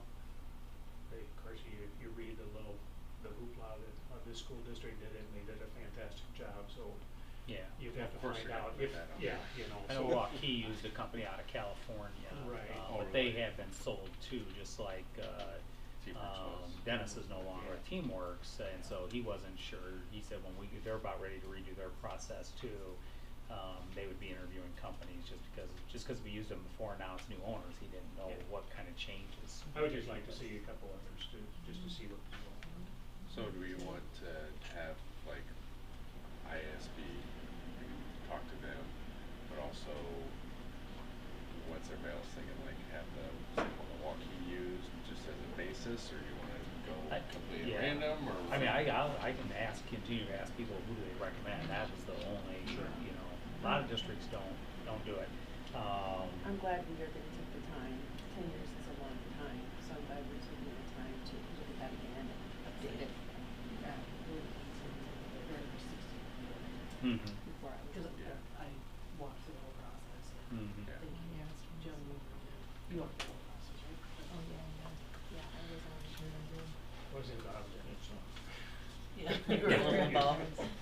So yeah, maybe it sounds like maybe let's talk to ISB and then maybe Try to interview two more people. Just see what's out one there, being you know, ISB. yeah. But also, I think it's important to gauge cost also, and as far as the timeline too, because we're kind of up on. I want to get this started as soon as possible after we get through this kind of interview process. That's just where I'm coming from. It'd be nice to finish it within the school year. Yeah. So Dennis went somewhere else. He sold the company. I assume he retired. Okay. He probably still works with them a little bit, but he doesn't own the company anymore. Oh, okay. So I don't know how much he actually does. I think he sold it a year ago or 2 years ago. Yeah, it looks like he's with another consulting company, but. Oh, he could be too. Didn't look like the ones that did. I just think some key indicators is quality, time, cost. Probably more than that, but I'm just thinking off the top of my head. Yeah, if you We think should be able to see that. We should, cost is pretty black and white. We should be able to see the quality. Yeah, I think a quality company, you know, that if they want to, in my mind, if they're going to do the amount of focus groups and get that, it's going to be a 8-month process. It isn't going to be quick, and it's going to be $30,000 to $40,000. Now, obviously that's a number, that's a big number, and then I put in a $50 million budget number. It really isn't that big of a number to go through a process that's going to lead you for up to maybe 10 years. And so for me, I look at it that I wouldn't want to go cheap, and then, you know what I mean, and then you want quality. We have to have quality for this process, and people who can facilitate focus groups. Right. You want good people, because you want people to give their good opinions there, you know, and that's why me leading it, I don't know, or even you guys leading different focus groups, it's hard, you know, because now they think, well, you're a board member, do I gotta say? You want people in for that, and so that's why it's a long process. I got from Teamworks is that they said it'd be not, in fact, I think you even said, one of the board members, but getting the input from whether it be parents or community members that are not talking to a school board member or a superintendent or administrator, they're talking to somebody collecting data. Yeah, I agree. And they'll be more open to I want to say it as it is. Right. Yep. I want to go through this process and see if there's anything in our collective blind spot, so to speak. I think one of the things we have to do is think about what are those areas, like school safety, we talked about a lot tonight with fencing, right? So I would assume we would want those focus groups having something on school safety. So I'll bet there's 3 or 4, and I would assume any company work with it. What areas do you think you want to get more feedback on? You know, I mentioned just those 2 tonight, but I think as we as a group, as leaders, sit and go, it would be really nice, where does our public really stand? You know, or what do they envision? What do they, you know, and just we wanna narrow that down too. We want information that we wanna help drive us. Do we wanna do like phone interviews with a couple other places? I would try to set up, just like we did last time, but, do a, Zoom or whatever. Google Meet. Yeah, we put a half hour. Yeah. I bet your connection with SAI, you'd be able to find out what other school districts. Well, that's the only person I get a huge. recommendation for. Now, a number of us have used Teamworks over the years. I mean, that's how I brought them in, is because I heard Ankeny and 2 or 3 other ones did. And then that's where I asked, well, who does it? And they're like, well, let's look. I know Brad Buck just did one, and so then Brad and I talked to you. That was last spring. And so, Like you said, there's not many school districts. you want, yes, you like people who work with you know, maybe not just schools, but a big bulk of their business is that, because they understand schools then. All right, any other talking, discussion on the strategic plan? All right, so Joe, you got your due outs on Yep, that? yep. All right, moving on to superintendent's report. Yeah, it looks like maybe all of us are going to the school board convention. That's awesome.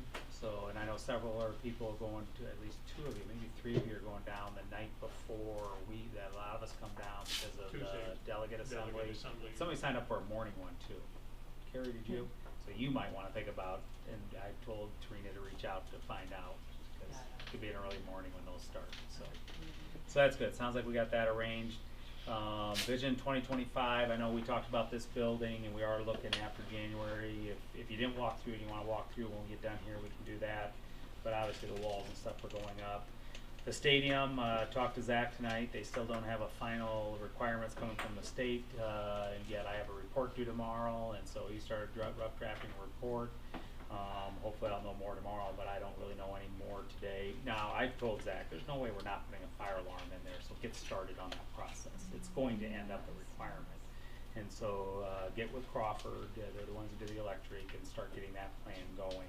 I think he also reached out to just in case we do have to, he's hoping to avoid the sprinkler system because we winterize that building. It gets pretty complicated having a sprinkler system that holds water and not heat a building all year round. But anyway, so he's hoping that isn't, but he's still gonna start at least gathering information. Junior high, I was impressed today. You walk through there, the painting's almost done in there, the ceiling grid's up in a lot of areas. That building really does look like by the end of October we'll be fully done with the junior high project. And so very impressive looking at that. The biggest setback there would be, and then whether we can get it, is I think getting that fire door that they just replaced and getting everything in place. There's a wait time for that, and so I said, well, there's got to be a way. I'd hate to have to wait 2 months to use a facility for one door, and so we'll work through that process. Gearbox, I said it earlier, October 17th is still the delivery date, so hopefully the shipment date of October 17th, it's coming up, and I will be glad when we get the notice that it's being shipped, because there's a lot riding on getting that in. Neil Armstrong, we talked about that. Wrestling, we have an air conditioning unit we ordered today. We can't pass the fire inspection until we get the new air conditioning, because they have to show that that unit will shut down when the fire alarm is pulled. That should be next week. That should be being put in. Is that an original unit to the building? I don't know if it's original, but it's one of the back units, yes. Yeah. They did give us a quote on all 3 to do, just replace, because they're all about the same time period. But then it would have taken it over a month, then we would have had to bid it out, and now we'd be delayed maybe 2 months or 3 months. And so I said, no, just replace the one, let's get it done. Regional Innovation Center, Mod A is really on its final works. The cabinetry's going in, final paint's going in. They really look like in October half that building will be complete. Hopefully then we can move furniture and stuff and store stuff in there. Mod B, the walls are up. If you've gone by, the greenhouse framework is almost complete, being done, so that is well underway. Just all the electrical and everything being put into walls and stuff in the second half of that building, and so still looking at December being complete, and then first of the year hopefully ribbon cutting for that. Those are the projects. So Wrestling new date is then? it is as soon as they get the air conditioning in, we get the fire marshal back and get it get the approval to use it. So we really have no date until, so we can't schedule the fire marshal until that air conditioning, that outside unit is put in. Is it available? Do they have it? Well, we could put equipment in. We can't use the facility. We have no But I mean, permission. is the equipment available, is? Oh, some- they said next somebody week. scheduled to Yeah, do next it? week, they said. Okay. Next week, the following week at the They'll put latest. it in, So okay. it should be in the next 2 weeks. Because I said to Scott, remember, now we're ticking. Because we have about 6 weeks before the first practice. Now, obviously, we have another room girls could start in. But what we need to start doing is getting the blacks laid down that we want to lay down. Nate's going to go in and wash the mats on both sides. So we're starting to get the stuff ready for it. So get past that and we should be good. And I did want to mention, I don't know, maybe somebody else was, obviously, I think all of us know Bill Tubbs passed away. Very strong community supporter, very strong donation to that. It'll be a big funeral. On Saturday at 10 o'clock will be a visitation hour from 10 to 11, and then in the auditorium will be his celebration of life, and then they'll serve lunch in the commons on Saturday. So to accommodate on Saturday for the amount of people, that's what's going to happen. So. Thank you, Joe. Any questions for Joe? All right, moving on to board comments, correspondence. I guess I'll say, Bill's passing was very surprising, and like you said, Joe, he was a great supporter of the school and the community in general. Something was going on when Bill was around. Yes, so. correct. Obviously, in all his years covering North Scott, being that paper, being in North Scott School District, and all the stuff we did, and the auditorium particularly. He was a walking historian of the school district. Yes. Anything. Everything. Yeah. He loved the fine arts. He loved the fine arts. He did. Yeah. Good guy. All right, hearing no more correspondence, I'll entertain one more motion. So moved. Second. Motion say all those in favor of adjourning, please say aye. Aye. Those opposed? All right, we're adjourned. Right. Thank you. You guys, I got. Would you guys like your paper signed? Hey guys, stay, I got this thing.